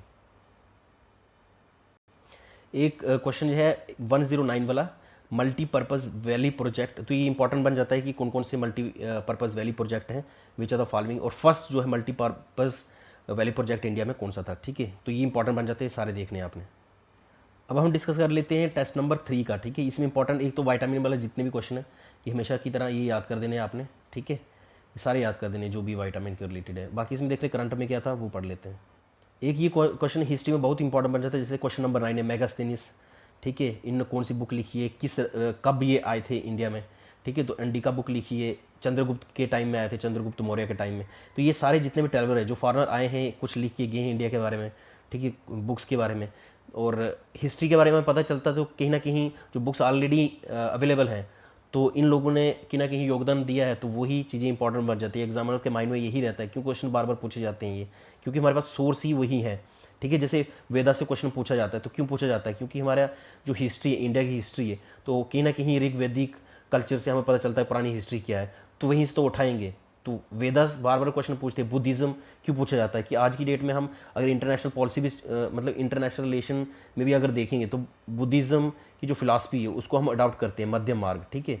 तो वो इसलिए इंपॉर्टेंट भी बन जाता है, और ओरिजिन हमारे इंडिया में हुआ है बुद्धिज़्म का, तो ये चीज़ें इंपॉर्टेंट बन जाती है। कौन कौन से फॉर्मर जो थे, जैसे हर बार पूछा जाता है ये वाले क्वेश्चन, तो इंपॉर्टेंट बन जाता है। तो ये सारे देखने हैं आपने, इसके रिलेटेड जो भी क्वेश्चन होंगे। क्वेश्चन नंबर 17 इंपॉर्टेंट है, टेस्ट नंबर आपको पता चल गया कौन सा, ये टेस्ट नंबर 3 में, ठीक है। क्वेश्चन नंबर 17 जो है नेशनल स्पोर्ट्स अवार्ड जो है अभी खेल रत्न अवार्ड, देखो इसका पहले नाम रखा गया था, मतलब जो था राजीव गांधी खेल रत्न अवार्ड था, ठीक है, राजीव गांधी खेल रत्न अवार्ड। तो अभी मोदी साहब ने क्या कर दिया, इसका नाम चेंज कर दिया है, ठीक है। तो किसके नाम पे रखा है, मेजर ध्यानचंद खेल रत्न अवार्ड, जो कि हॉकी के लिए इनका बहुत नाम चलता है, ठीक है, हॉकी के लिए, ठीक है, ये इंडिया के बहुत बढ़िया प्लेयर थे। और खेल रत्न अवार्ड, इसका स्टेटमेंट फर्स्ट पढ़ लेते हैं। The Khel Ratna award officially known as major Dhyanchand Khel Ratna award, formerly known as Rajiv Gandhi Khel Ratna award in the sports and games, is the highest sporting honour in India. तो हाईएस्ट स्पोर्टिंग ऑनर के लिए, जैसे भारत रत्न अवार्ड है ना, तो इंडिया का हाईएस्ट अवार्ड कौन सा आता है, भारत रत्न अवार्ड आता है, ठीक है। तो वैसे ही स्पोर्ट की फील्ड में ये हमारे पास हाईएस्ट अवार्ड आ गया, ठीक है। नेक्स्ट आ गया B, it is awarded annually by the ministry of youth affair and sports, ये इंपॉर्टेंट है, ये भी सही है, ठीक है। अब ये तो ठीक है, ये तो नाम चेंज हुआ, ये भी आपको बताना चाहिए कि ये राजीव गांधी खेल रत्न अवार्ड था, अब मेजर ध्यानचंद खेल रत्न अवार्ड रखा गया है, लेकिन ये अवार्ड मिला किस किस को, ये इंपॉर्टेंट बन जाता है। तो आपको ये पता है कि 12 इंडियन स्पोर्ट पर्सन है जिनको ये अवार्ड इस बार दिया गया है, मेजर ध्यानचंद खेल रत्न अवार्ड, जिसमें आपके नीरज चोपड़ा है एथलेटिक्स, रवि कुमार रेसलिंग के लिए, लवलीना को मिला है बॉक्सिंग के लिए, PR श्री जेस जो हॉकी खेलते हैं उनके लिए, और अवानी लेखारा जो है पैरा शूटिंग में, सुमित अंतिल जो है पैरा एथलेटिक्स में, भगत, जितने भी हैं ये सारे नाम आपको सारे पता होने चाहिए।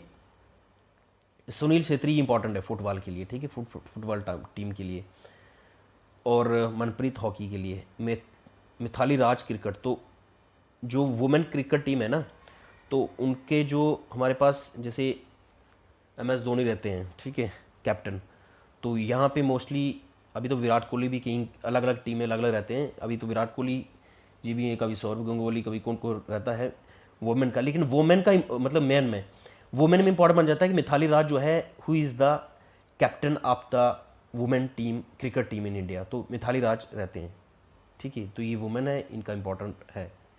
और नीरज चोपड़ा के बारे में इन्होंने आपको रिसेंटली आपको पता है टोक्यो ओलंपिक हुई थी, ठीक है, टोक्यो ओलंपिक हुई थी जिसमें इन्होंने क्या ली, जेवलियन थ्रो में, जेवलियन थ्रो में इन्होंने अवार्ड जीता है, ठीक है, गोल्ड मेडल लाया है। तो इंपॉर्टेंट बन जाता है नीरज चोपड़ा के बारे में। नीरज चोपड़ा के बारे में ना 2-3 क्वेश्चन ऑलरेडी अलग अलग टेस्ट में डाले, तो वो ध्यान से पढ़ना आप, ठीक है। तो इनको अवार्ड मिले 3-4 इकट्ठे अवार्ड मिले, तो ये सारे याद रखें आपने कि नीरज चोपड़ा को कौन कौन से अवार्ड मिले इस बार, तो वो सारे न्यूज़ में थे, वो काफ़ी इंपॉर्टेंट है, वो आपको पता होना चाहिए, टेस्ट में दिख जाएंगे आपको। Question number 18, when did union cabinet chair by the prime minister approve the adoption of Jammu and Kashmir Panchayati Raj act. तो इसका ऑप्शन ए है। ये मैंने इसलिए डाला था क्योंकि ऑलरेडी जेकेपीएससी ने क्वेश्चन पूछ रखा था। अब ये पूछा था शायद से एआरसीएस के एग्जाम में, असिस्टेंट रजिस्ट्रार कॉपरेटिव, या फिर केएस में, लेकिन पूछा था, ये इंपॉर्टेंट है, दोबारा से भी आ सकता है। क्वेश्चन नंबर 22 बड़े ध्यान से पढ़ना आपने, ये आपने खुद ही पढ़ना है, और इसमें मेन आपने पढ़ना है कि इंडियन मेट्रोलॉजिकल डिपार्टमेंट जो है, इनके हेडक्वार्टर कहाँ कहाँ पे हैं, वो इंपॉर्टेंट है। क्वेश्चन नंबर 27 आपने पढ़ना ही पढ़ना ही, बहुत ही इंपॉर्टेंट क्वेश्चन है। एक ना रीट्स पढ़ लेनी है आपने, ठीक है, अंडर आर्टिकल 32 सुप्रीम कोर्ट, ठीक है, रीट्स जितनी भी हैं लक्ष्मीकांत में दी होंगी रीट्स, ठीक है, सारी की सारी पढ़ लेनी है। जो 5 की 5 रीट्स हैं सारी याद कर देनी है आपने, जैसे सेरेसरी, हैबस कॉर्पस, प्रोहिबिशन, मैंडमस वगैरह वगैरह सारी पढ़ लेनी है आपने।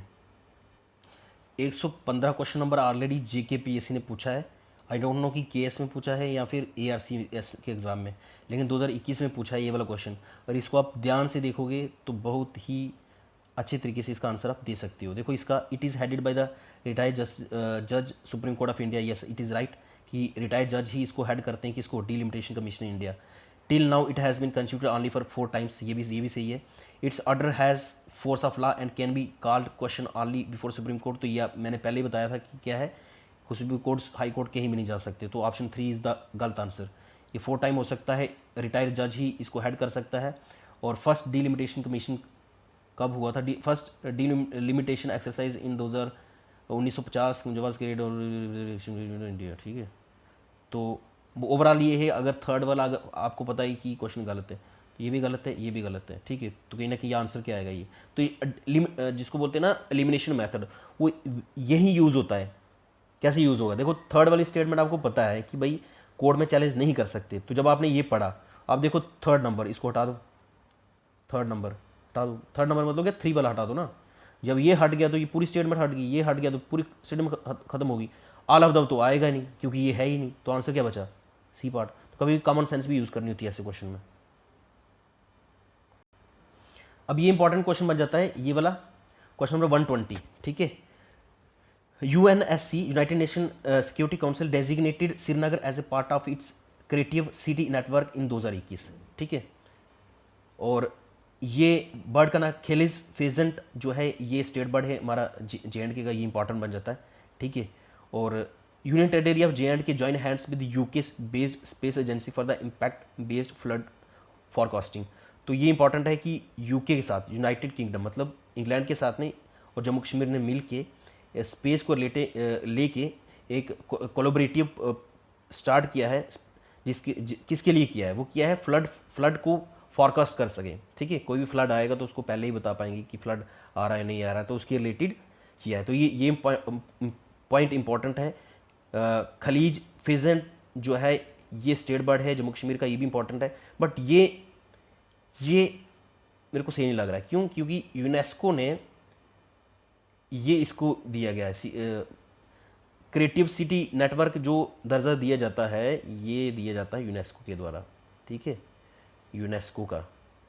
तो इसलिए ऑप्शन 1 हमारा गलत हो जाता है। अगर आपने न्यूज़ में देखा होगा, या फिर मैं बार बार अपलोड करता रहता हूँ टेलीग्राम पे, वहाँ पे लिखा है यूनेस्को, तो वहीं से अगर आपको ये स्टेटमेंट पता है आपको कि यूनेस्को ने श्रीनगर को ये डेजिग्नेशन दी है सिटी नेटवर्क की, तो ऑप्शन 1 ख़त्म, ये भी ख़त्म। क्यों? ऑल ऑफ द अबव तो आएगा नहीं, 1 और 2 ख़त्म। अब 2 और 3 में आया, 2 तो कॉमन है, ये तो हमें पता ही है, अब 3 का आपको पता होना चाहिए, तो 3 न्यूज़ में रहता है, तो इसलिए ऑप्शन सी ऑप्शन इसका राइट आंसर है। टेस्ट नंबर 1 में देख लेते हैं क्या इंपॉर्टेंट था। ये फर्स्ट वाला जो पॉइंट है ये इंपॉर्टेंट बन जाता है। अब ये इंपॉर्टेंट इसलिए बन जाता है, देखो जितनी भी हैं ये क्लाइमेट को रिलेटेड आपके सिलेबस में है, इन्वायरमेंट में, ठीक है, इन्वायरमेंट बायोडाइवर्सिटी इंपॉर्टेंट बन जाता है, बायोडाइवर्सिटी के रिलेटेड जितने भी एमसीक्यू सारे अच्छे से सॉल्व करने, क्लाइमेट चेंज को लेके जितने भी क्वेश्चन है उसको बड़े अच्छे से सॉल्व करना, क्योंकि क्वेश्चन निकल सकते हैं उसमें से। पेरिस एग्रीमेंट हुआ है 2015 में, ये किसके रिलेटेड था, क्लाइमेट चेंज को लेके, ये सही था। मॉन्ट्रियल प्रोटोकॉल आपको पता है किसके रिलेटेड है, ओजोन डिप्लीशन के रिलेटेड, पहले हमने पढ़ा था रिसेंटली, वीना कन्वेंशन हुई थी, वीना कन्वेंशन के बाद मॉन्ट्रियल प्रोटोकॉल हुआ था और उसी को लेके किगली अमेंडमेंट हुई है 2016 में, ठीक है। और अभी ये बोल रहे हैं हाइड्रोफ्लोरोकार्बन को कम करना है, ठीक है। और ये है ओजोन डिप्लीशन को लेके, वीना कन्वेंशन भी ओजोन डिप्लीशन को लेके। क्योटो प्रोटोकॉल, ये इंपॉर्टेंट बन जाता है कि कभी कभी आपको कन्फ्यूजन आ सकती है कि मॉन्ट्रियल प्रोटोकॉल और क्योटो प्रोटोकॉल ये दोनों किसको लेके हैं, तो एग्जामिनर को भी पता होता है कि ये दोनों टर्म स्टूडेंट भूल जाते हैं, क्लाइमेट चेंज लिख लेगा या फिर ओजोन डिप्लीशन लिख लेगा, बस उसी से काम खत्म हो जाएगा। तो दोनों को रटा मारना आपने ध्यान रखना है। तो मॉन्ट्रियल प्रोटोकॉल वीना कन्वेंशन के साथ याद करना है कि ये पहले आया है और ये बाद में आया है, ठीक है, क्लाइमेट चेंज को लेके है। फिर आ गया एक COP26, अभी रिसेंटली हुई है, कहाँ हुई है, COP26 conference of parties related to climate change, ठीक है, UNFCCC, ठीक है, united nation framework for climate change conference, ठीक है, इसकी फुल फॉर्म देख लेना आपने, UNFCCC की क्या क्या है। ये अभी हुई है ग्लासगो में, स्कॉटलैंड, यूनाइटेड स्टेट में। तो इंपॉर्टेंट है COP26 कहाँ हुई है, ये भी इंपॉर्टेंट बन जाता है कि COP26 अभी रिसेंटली हुई है, तो ये आपको पता होना चाहिए कहाँ हुई है, ग्लासगो यूनाइटेड किंगडम में हुई है। किसके रिलेटेड है, क्लाइमेट चेंज को। इससे पहले कब हुई थी, COP चलती रहती है भाई, COP26 ये वाली याद करनी है, और COP25 भी याद कर लो, अच्छी बात है कि पहले, इससे पहले कहाँ हुई थी और आगे कहाँ होगी, COP27 ये भी देख लो, अगर ज़्यादा ही पढ़ना है आपने, ठीक है। बट अभी फ़िलहाल ये तो पढ़ लो, ये इंपॉर्टेंट है। क्वेश्चन नंबर 4 आपने पढ़ना ही पढ़ना है, इंपॉर्टेंट है, ठीक है। कौन सा टेस्ट नंबर है ये, टेस्ट नंबर है 1, ठीक है। फुल लेंथ टेस्ट ही डिस्कस कर रहे हैं, सेक्शन टेस्ट नहीं कर रहे हैं, सेक्शन टेस्ट आपने ऑलरेडी रिवाइज किए हैं, उसको रिवाइज करो। फुल लेंथ में से जो इंपॉर्टेंट था वो, एक ये बायोम इंपॉर्टेंट बन जाता है, जैसे ट्रॉपिकल रेन फॉरेस्ट है, तो इसमें स्पीसीज आपने याद करनी है, ट्रॉपिकल रेन फॉरेस्ट है, लेकिन कौन कौन से प्लांट्स पाए जाते हैं, महोगनी, अबोनी, रोजबुड ये इंपॉर्टेंट है, ठीक है। और बाकी ये डाटा जितना भी इंपॉर्टेंट रहता है, जैसे ये डेजर्ट वेजिटेशन को क्या बोलते हैं हम, तो जीरोफिटिक बोलते हैं, तो ये सारी इंपॉर्टेंट चीज़ें बन जाती है, तभी तो इतनी स्टेटमेंट डाली हुई मैंने। क्वेश्चन नंबर 11 इंपॉर्टेंट है, देखो इसमें अगर देखोगे आप तो ये क्वेश्चन डालने का एक ही मतलब है, देखो लिखा है इनकरेक्टली मैच, कौन सा इनकरेक्टली मैच है, काजीरंगा नेशनल पार्क असम में, ये हमें पता है, भितरकनिका नेशनल पार्क उड़ीसा में है, गिर नेशनल पार्क गुजरात में है, Jim Corbett national park first national park इन इंडिया, ठीक है, first national park Jim Corbett national park था जो उत्तराखंड में है। केबुल लमजाओ नेशनल पार्क जो है मणिपुर है, near the Loktak lake in the Manipur, मैं पहले भी बोला था लोकतक लेक के आसपास में है, ठीक है, फुमड़ी के लिए जाना जाता है इसको, और ओनली फ्लोटिंग नेशनल पार्क है इन द वर्ल्ड, ठीक है। और कंचनजुंगा नेशनल पार्क ये आपको पता है सिक्किम में, हेमिश नेशनल पार्क आपको पता है ये क्या है, लद्दाख में, जम्मू कश्मीर में नहीं है, ठीक है। तो इनकरेक्टली मैच इसका जी इज़ द राइट आंसर, ठीक है, जम्मू कश्मीर में नहीं है, ये लद्दाख में है हेमिज नेशनल पार्क, ठीक है। और ये Hemis national park is the largest national park है इन इंडिया, क्योंकि एरिया वाइज बहुत बड़ा है ना ये। क्वेश्चन नंबर 9 बड़े ध्यान से पढ़ लेना, ठीक है, टेस्ट 1 का। देखो JK PSC या UPSC ये नहीं पूछता है कंट्री और उसकी कैपिटल, बट JK SSC पूछता है, तो ध्यान से ये क्वेश्चन नंबर 13 भी पढ़ लेना। क्वेश्चन नंबर 15 को भी ध्यान से पढ़ना, क्यों, क्योंकि ये वर्ल्ड लेवल पे वर्ल्ड ज्योग्राफी क्वेश्चन सिलेबस में है, तो वर्ल्ड ज्योग्राफी में यही चीज़ें इंपॉर्टेंट बन जाती हैं, क्योंकि कैस्पियन सी के आसपास, ठीक है, यूक्रेन रशिया का जो मसला चल रहा है अभी, तो वो न्यूज़ में रहेगा ये वाला एरिया, तो ये सारी चीज़ें आपको पता होनी चाहिए। एक ये इंटरनेशनल बाउंड्री लाइन जो होती है ना, ये आपको पता होना चाहिए, जैसे मैकमोहन लाइन इंडिया और चाइना के बीच में है, B part Radcliffe line किसकी, इंडिया और पाकिस्तान के बीच में, ब्लू लाइन किसकी इंपॉर्टेंट है, और 38 पैरेलल लाइन नॉर्थ कोरिया और साउथ कोरिया के बीच में, ऑप्शन इसका डी आंसर है, ठीक है, नॉर्थ कोरिया और साउथ कोरिया के बीच में, जापान के बीच में नहीं है, ठीक है, इनकरेक्ट यही होता है। तो ये लाइन ये भी इंपॉर्टेंट है, सारा पढ़ लेना आपने। टेस्ट नंबर 1 का क्वेश्चन नंबर 14 बहुत ही ध्यान से पढ़ना, बहुत ही बढ़िया डिटेल दी है इसमें, क्योंकि 5-6 क्वेश्चन बनाए, मतलब एक क्वेश्चन बनाया मैंने 5-6 स्टेटमेंट को लेके, तो इसमें से कोई भी स्टेटमेंट उठा के एग्जामिनर पूछा 1 लाइनर में पूछ सकता है। विटामिन का क्वेश्चन नहीं छोड़ना आपने, विटामिन का क्वेश्चन नंबर 20 पढ़ लो, और विटामिन पूरी पढ़नी है आपने बहुत ही अच्छे से, ठीक है। इसमें पढ़ लेते हैं क्योंकि बाकी क्योंकि टेस्ट सीरीज़ के अलावा भी स्टूडेंट कुछ देखेंगे तो उनके लिए इंपॉर्टेंट बन जाता है। ठीक है, question number 20, which of the following false pair, किसको फॉल्स पेयर किया गया है? तो स्कर्बी डिजीज जो है विटामिन सी से होती है। ठीक है, किसे? विटामिन सी से, जिसको एस्कॉर्बिक एसिड भी बोलते हैं। ठीक है, विटामिन सी का साइंटिफिक नेम है एस्कॉर्बिक एसिड। तो ये इसका ऑप्शन आंसर तो एफ है, लेकिन बाकी वाले पॉइंट भी पढ़ लेते हैं हम। क्या है? ब्लड क्लॉटिंग जो होती है विटामिन के, बेरीबेरी डिजीज जो है किसकी कमी की वजह से होती है? विटामिन बी से बेरीबेरी और बी से विटामिन। तो याद करना, बी से बेरीबेरी और बी से विटामिन। स्कर्बी सो, ठीक है, और सी विटामिन सी। तो स्कर्बी किससे होती है? सी से, ऐसे याद करना है आपने, स्कर्बी सी। तो विटामिन सी से स्कर्बी डिजीज और बी से बेरीबेरी से बी विटामिन। तो ये दो दो तो याद हो गया आपको, क्योंकि स्टेटमेंट तो वन ही आएगी। और विटामिन B12 जो है इसको कोबालामाइन भी बोलते हैं, ये इंपॉर्टेंट बन जाता है। अब क्वेश्चन ऐसे भी घुमा सकता है कि वाटर सॉल्युबल विटामिन कौन सी है और फैट सॉल्युबल। तो आपने याद करना है BC याद करना है, जो कि कॉमन सेंस में जो समझ गए ना यार, नेगेटिव नहीं सोचना है। BC हो गया बिफोर क्रिस्ट, ठीक है, AD और BC, ठीक है, वो वाला। तो वाटर सॉल्युबल जो विटामिन है वो B और C वाटर सॉल्युबल है। डी की याद करना, ADE की, ठीक है, डी को हो गया किसी का वेट करना। तो ये फैट सॉल्युबल विटामिन से, विटामिन बी और सी जो है वाटर सॉल्युबल, मतलब कि वाटर में घुल जाती हैं।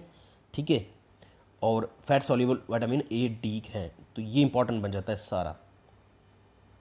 क्वेश्चन नंबर 17 ध्यान से पढ़ना है। 10 डिग्री चैनल किसी किसके बीच में, 8 डिग्री चैनल किसके बीच में है, 9 डिग्री चैनल किसकी बीच में है।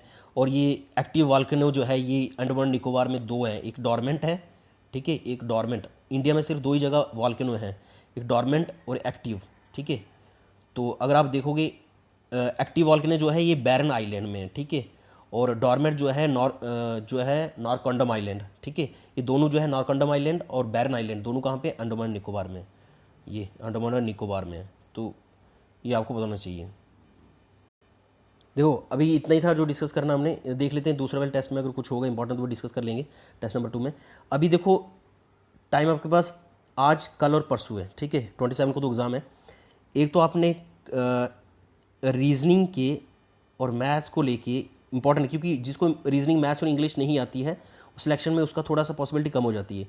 तो अब आपने क्या करना है, वाईफाई स्टडी पे सर्च करना है, वाईफाई स्टडी पे, ठीक है, यूट्यूब चैनल पे, ठीक है, लिखना है रीजनिंग और मैथ्स बाई साहिल सर। ठीक है, वहाँ पे मेरा नाम साहिल है बट उधर कोई और सर है, ठीक है। वहाँ पे आपने क्या करना है, ये पढ़ लेना आपने रीजनिंग के टॉपिक कौन कौन से पढ़ने हैं। टॉपिक बता देता हूँ रीजनिंग और मैथ्स की। एक तो ब्लड रिलेशन को लेके एक टॉपिक, ठीक है, पॉइंट 1। दूसरा आपने पढ़ना है सीटिंग अरेंजमेंट को, ठीक है। तो सीटिंग अरेंजमेंट को लेके डायरेक्ट टॉपिक आपने सर्च करना है उस पर, सीटिंग अरेंजमेंट पे ये पढ़ना है। एक आपने डाटा इंटरप्रिटेशन पे, जैसे ये वाला क्वेश्चन है ना, तो ये काफ़ी अच्छे से कराया उन्होंने वाईफाई स्टडी वालों ने, तो वहाँ पे आपने देख लेना ये डाटा इंटरप्रिटेशन का क्वेश्चन, ताकि अगर, क्योंकि ये बहुत ही इजी है, अगर आप इसको एक दो वीडियो भी देखोगे ना तो 4 नंबर आपके हाथ में। तो एक तो सिटिंग अरेंजमेंट, ठीक है, सिटिंग अरेंजमेंट, ब्लड रिलेशन और डाटा इंटरप्रिटेशन, ये ऐसे हैं टॉपिक जो जिसको मैथ नहीं भी आता ना उसका कोई लेन देन नहीं, ये आपको ईजिली आ जाएंगे। तो इससे 5-6 नंबर इससे आपको डायरेक्टली आ सकते हैं अगर आप अभी तक आपने रीजनिंग नहीं पढ़ा। ये टॉपिक पढ़ने वैसे तो आपको नंबर सीरीज, लेटर सीरीज देख लेनी है, और CSET का, KS का, ठीक है, KS का CSET का एक पेपर सॉल्व कर दो ये 2-3 दिन में, बस उतना ही काफ़ी। उसमें जो जो टॉपिक है वो इंपॉर्टेंट है, जैसे परसेंटेज है वो भी देख लेना है।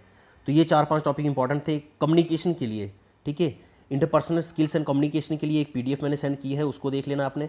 अभी वैसे तो मैंने एक PDF सेंड की थी NCERT की जिसमें सारा था उसमें डाटा, लेकिन वो इस टाइम में जिसने पढ़ा अच्छी बात है, जिसने नहीं पढ़ा तो एटलीस्ट कम्युनिकेशन के MCQ सॉल्व करके जाएं, क्योंकि 3-4 क्वेश्चन इसमें बनेंगे। इंग्लिश आपका कॉमन सेंस वाली इंग्लिश है, JK SSB के ओल्ड पेपर जितने मर्जी उठा लो, उसमें सिर्फ पूछा है पंचुएशन के बारे में, आर्टिकल के बारे में पूछते हैं, डायरेक्ट इनडायरेक्ट स्पीच के बारे में पूछते हैं, और टेंसेस के बारे में पूछते हैं, ठीक है। तो most of the basic grammar English जो है वो वाली पढ़नी है आपने। पैसेज 1-2 अगर आएगा भी, ठीक है, पैसेज आएगा भी अगर 1-2 तो वो क्वेश्चन निकल जाएगा, लेकिन टोटली पैसेज आएगा दिस इज़ नॉट क्लियर, ठीक है। क्यों? क्योंकि KS का एग्ज़ाम नहीं है और आपने बेसिक इंग्लिश, ग्रामर वाली इंग्लिश 10 मार्क्स के लिए पढ़नी है। तो कोई भी उठा लो जो आपके पास है उसको रिवाइज कर दो, और जब तक आपकी रीजनिंग, इंग्लिश और मैथ और इंटरपर्सनल स्किल कम्युनिकेशन, इस पे फोकस करना है नेक्स्ट 3 डेज़ में। और इसमें यूट्यूब पे वीडियो देख लो, एक वाईफाई स्टडी की, जहाँ पे मैथ्स और रीजनिंग का सारा मिल जाएगा आपको। एक ना आपने रीजनिंग इसके लिए, सॉरी, कम्युनिकेशन स्किल के लिए लिखना है UPPSC, ठीक है, लिखना है, just wait, communication skill for the UPPSC। तो वहाँ पे एक टीचर है, उन्होंने पढ़ाया UPPSC के लिए, क्योंकि मोस्टली ये चीज़ें ना स्टेट में, जैसे KS का एग्ज़ाम इस बार भी हुआ था, तो मोस्टली ये चीज़ें अगर यूपी का बोर्ड का एग्ज़ाम देखोगे तो मोस्टली रिलेट करके, तो सबसे टफ एग्ज़ाम आता है। एक तो UPSC तो है ही है, टफ ही है वो, तो पता ही है मेरे को, मेरे से ज़्यादा कौन जानेगा, वो तो टफ ही है। लेकिन इंडिया में स्टेट में सबसे ज़्यादा टफ एग्ज़ाम होता है वो UPPSC का होता है, ठीक है। तो उसमें ये पढ़ाया गया है, तो वो उनके सिलेबस में है, तो वहाँ पे आपने देख लेना वो कैसे पढ़ा रहे हैं। 2 ही वीडियो हैं, 2-3 वीडियो वो देख लेनी है आपने। किसके लिए? कम्युनिकेशन स्किल के लिए। वाईफाई स्टडी पे देखना है रीजनिंग के लिए। तो ये सारे टॉपिक आपके कवर हो जाएंगे अगर आपने ये 3 दिन में ये एक्सरसाइज की, तो ये 20 मार्क्स 25 मार्क्स आपके ये हाथ में आने वाले हैं, ठीक है। और सिलेक्शन लेने के चांसेस बन जाएंगे। नहीं तो सोए रहो, सो के कुछ नहीं बनेगा, ठीक है। ये टॉपिक इंपॉर्टेंट हैं, वो आपने पढ़ने ही पढ़ने। बाकी टेस्ट सीरीज अभी तक जितने भी सॉल्व हुए, जैसे 9 आपके सेक्शनल टेस्ट थे और 5 फुल लेंथ टेस्ट थे, सारे के सारे प्रैक्टिस करने। 5 के 5 फुल लेंथ तो करने ही करने हैं, लेकिन सेक्शनल टेस्ट में आपने इंपॉर्टेंट एरिया जो बन जाता है, एक पॉलिटी का, एक हिस्ट्री का और एक ज्योग्राफी का, ये आपने छोड़ने नहीं है, ठीक है। कोई भी स्टेटमेंट कहीं भी पूछी जा सकती है। मैंने तो 4-4 स्टेटमेंट, 5-5 स्टेटमेंट डालने में तो मैं एक स्टेटमेंट में क्वेश्चन खत्म कर देता था, मेरे लिए ईजी होता ना। जैसे ये वाला है, एक में डाल दिया। 4-5 स्टेटमेंट डालने का मकसद ही मेरा क्या है कि आप एटलीस्ट अगर 4-5 स्टेट में से एक स्टेटमेंट भी आपके एग्ज़ाम में आती तो वो काम आएगी। तो इसलिए रिवाइज आपको बड़े अच्छे से करना है, जिन लोगों ने भी टेस्ट सीरीज लगाई थी। अभी टेस्ट लेने का कोई फ़ायदा नहीं है, कोई भी टेस्ट सीरीज़ के लिए मैसेज नहीं करना। नंबर दिया गया है लेकिन मैसेज नहीं करना, क्योंकि अब कोई फ़ायदा नहीं है। जिनने ऑलरेडी टेस्ट सीरीज ली है वो प्रैक्टिस कर लें। देखो टॉपिक कौन कौन से ये इंपॉर्टेंट बन जाता है। एक तो कम्युनिकेशन स्किल के लिए ये वाले याद कर दें, मतलब इतने टॉपिक होने चाहिए। सीटिंग अरेंजमेंट के लिए, ब्लड रिलेशन के लिए जो मैंने टॉपिक बोले, ये आपने एक तो वाईफाई स्टडी हेल्प लेनी है, ठीक है, यूट्यूब चैनल। और एक UPPSC के लिए लेट्स क्रैक कुछ UPPSC है, ठीक है, यूपी का एग्जाम उत्तर प्रदेश का होगा, वहाँ पे कम्युनिकेशन स्किल पढ़ लेना है। और वाईफाई स्टडी से मैथ और रीजनिंग कर लेना है। या फिर एक डेयर सर के चैनल है, एक लड़का है वो पढ़ाता है, वो डेयर सर करके, वहाँ पे आप टॉपिक देख ले। टॉपिक वाइज ढूंढना है भाई, ये नहीं कि पूरी रीजनिंग मैथ्स पढ़ने वाला। टॉपिक वाइज ब्लड रिलेशन का इससे देख लो, इसने अच्छा पढ़ाया है, ठीक है। परसेंटेज भी इधर से देख लो और सीटिंग अरेंजमेंट भी देख लो। सीटिंग देखो, क्वेश्चन अगर आएगा ना DI से और सीटिंग अरेंजमेंट से, तो DI के क्वेश्चन 4 से नीचे बनते ही नहीं है, DI के भी 4 से नीचे बनते ही नहीं है। और एक का बनेगा तब भी बेस्ट बात है, लेकिन कम से कम ये 2 तो पक्के ही हैं, DI प्लस सीटिंग अरेंजमेंट। तो ये आप अच्छे से कर लो। This is all about today, जो कि इंपॉर्टेंट चीज़ें थी मैंने डिस्कस करी हैं। और all the best to all of you जो भी एग्ज़ाम में अपेयर हो रहे हैं इस बार 27 को। और टेलीग्राम ग्रुप हमारा सेम है, जो यूट्यूब चैनल का नाम है साहिल ठाकुर जम्मू, जो कि आपकी स्क्रीन पे दिख रहा होगा, ठीक है। और इसको ज्वाइन कर लीजिए, जो कोई भी अपडेट होगा एग्ज़ाम के रिलेटेड हम इस पर अपडेट करते रहेंगे। टेस्ट सीरीज़ हमारी एंड हो चुकी है, 9 sectional test plus 5 full end test. जिसको भी कोई डाउट हो व्हाट्सएप पे 7006231004 पे पूछ सकता है। Okay, thank you so much. I hope आपको ये लेक्चर पसंद आया होगा। थोड़ा सा भी अगर आया है तो लाइक ज़रूर करना, ताकि मेरे को पता चले कि कितने लोगों को पसंद आया। और सब्सक्राइब करना चैनल पे अगर आप पहली बार ज्वाइन किया। Okay, thank you so much. Video को स्पीड में देखना था, पहले बोलना चाहिए था, बट चलो जो भी है। All the best to all of you and I hope कि आपका एग्ज़ाम अच्छे से हो, भगवान से यही प्रार्थना है। और प्रैक्टिस कर लें आप सारे टेस्ट और अपना बेस्ट दें। ये 3 दिन है, यही आपकी लाइफ ऊपर या नीचे ले। अभी किताबें नहीं छोड़नी है। अगर आपने आज और कल किताब छोड़ दी तो समझ लो कि आपने एग्ज़ाम ही छोड़ दिया। एग्ज़ाम आपको कुछ आता या नहीं है, एग्ज़ाम आपको देना ही देना है। आपको कुछ आता है या नहीं है, अब वो मैटर कर ही नहीं रहा है कि आपको डायरेक्टली एग्ज़ाम में जाना है, एग्ज़ाम देना है। अगर आपको आता है और टेस्ट सारे सॉल्व किए हैं, तो नहीं भी किए हैं तो अभी 2 दिन है, कर सकते हो आप ईजिली। तो फुल लेंथ टेस्ट तो छोड़ने नहीं है। सेक्शन वाइज पॉलिटी के, हिस्ट्री और ज्योग्राफी, ये तीनों के आपने पढ़ने ही पढ़ने। कंप्यूटर भी करना है, लेकिन कंप्यूटर में ना थोड़ा सा टफ एरिया आ जाता है। इजी चीज़ें आपको निकल जाएंगी उसमें से, जो आपने अरिहंत की बुक पढ़ी होगी। लेकिन अगर टफ एरिया जाएगा तो वो चीज़ें टफ सबके लिए रहेंगी, ठीक है। तो GS आपका स्ट्रांग होना चाहिए, reasoning, maths, English, communication skill, ये सारी चीज़ें आपकी स्ट्रांग होनी चाहिए। 3 दिन में कुछ चीज़ें हो सकती हैं और कुछ चीज़ें नहीं भी हो सकती हैं, जो हो सकती हैं उसको आप करें और टेस्ट सीरीज मॉक सॉल्व करें सारे के सारे। Okay, thank you so much, wish you all the best. मिलते हैं आपको फिर कभी, जब कभी ज़िंदगी में मौका मिलेगा। बाय बाय, जय हिंद।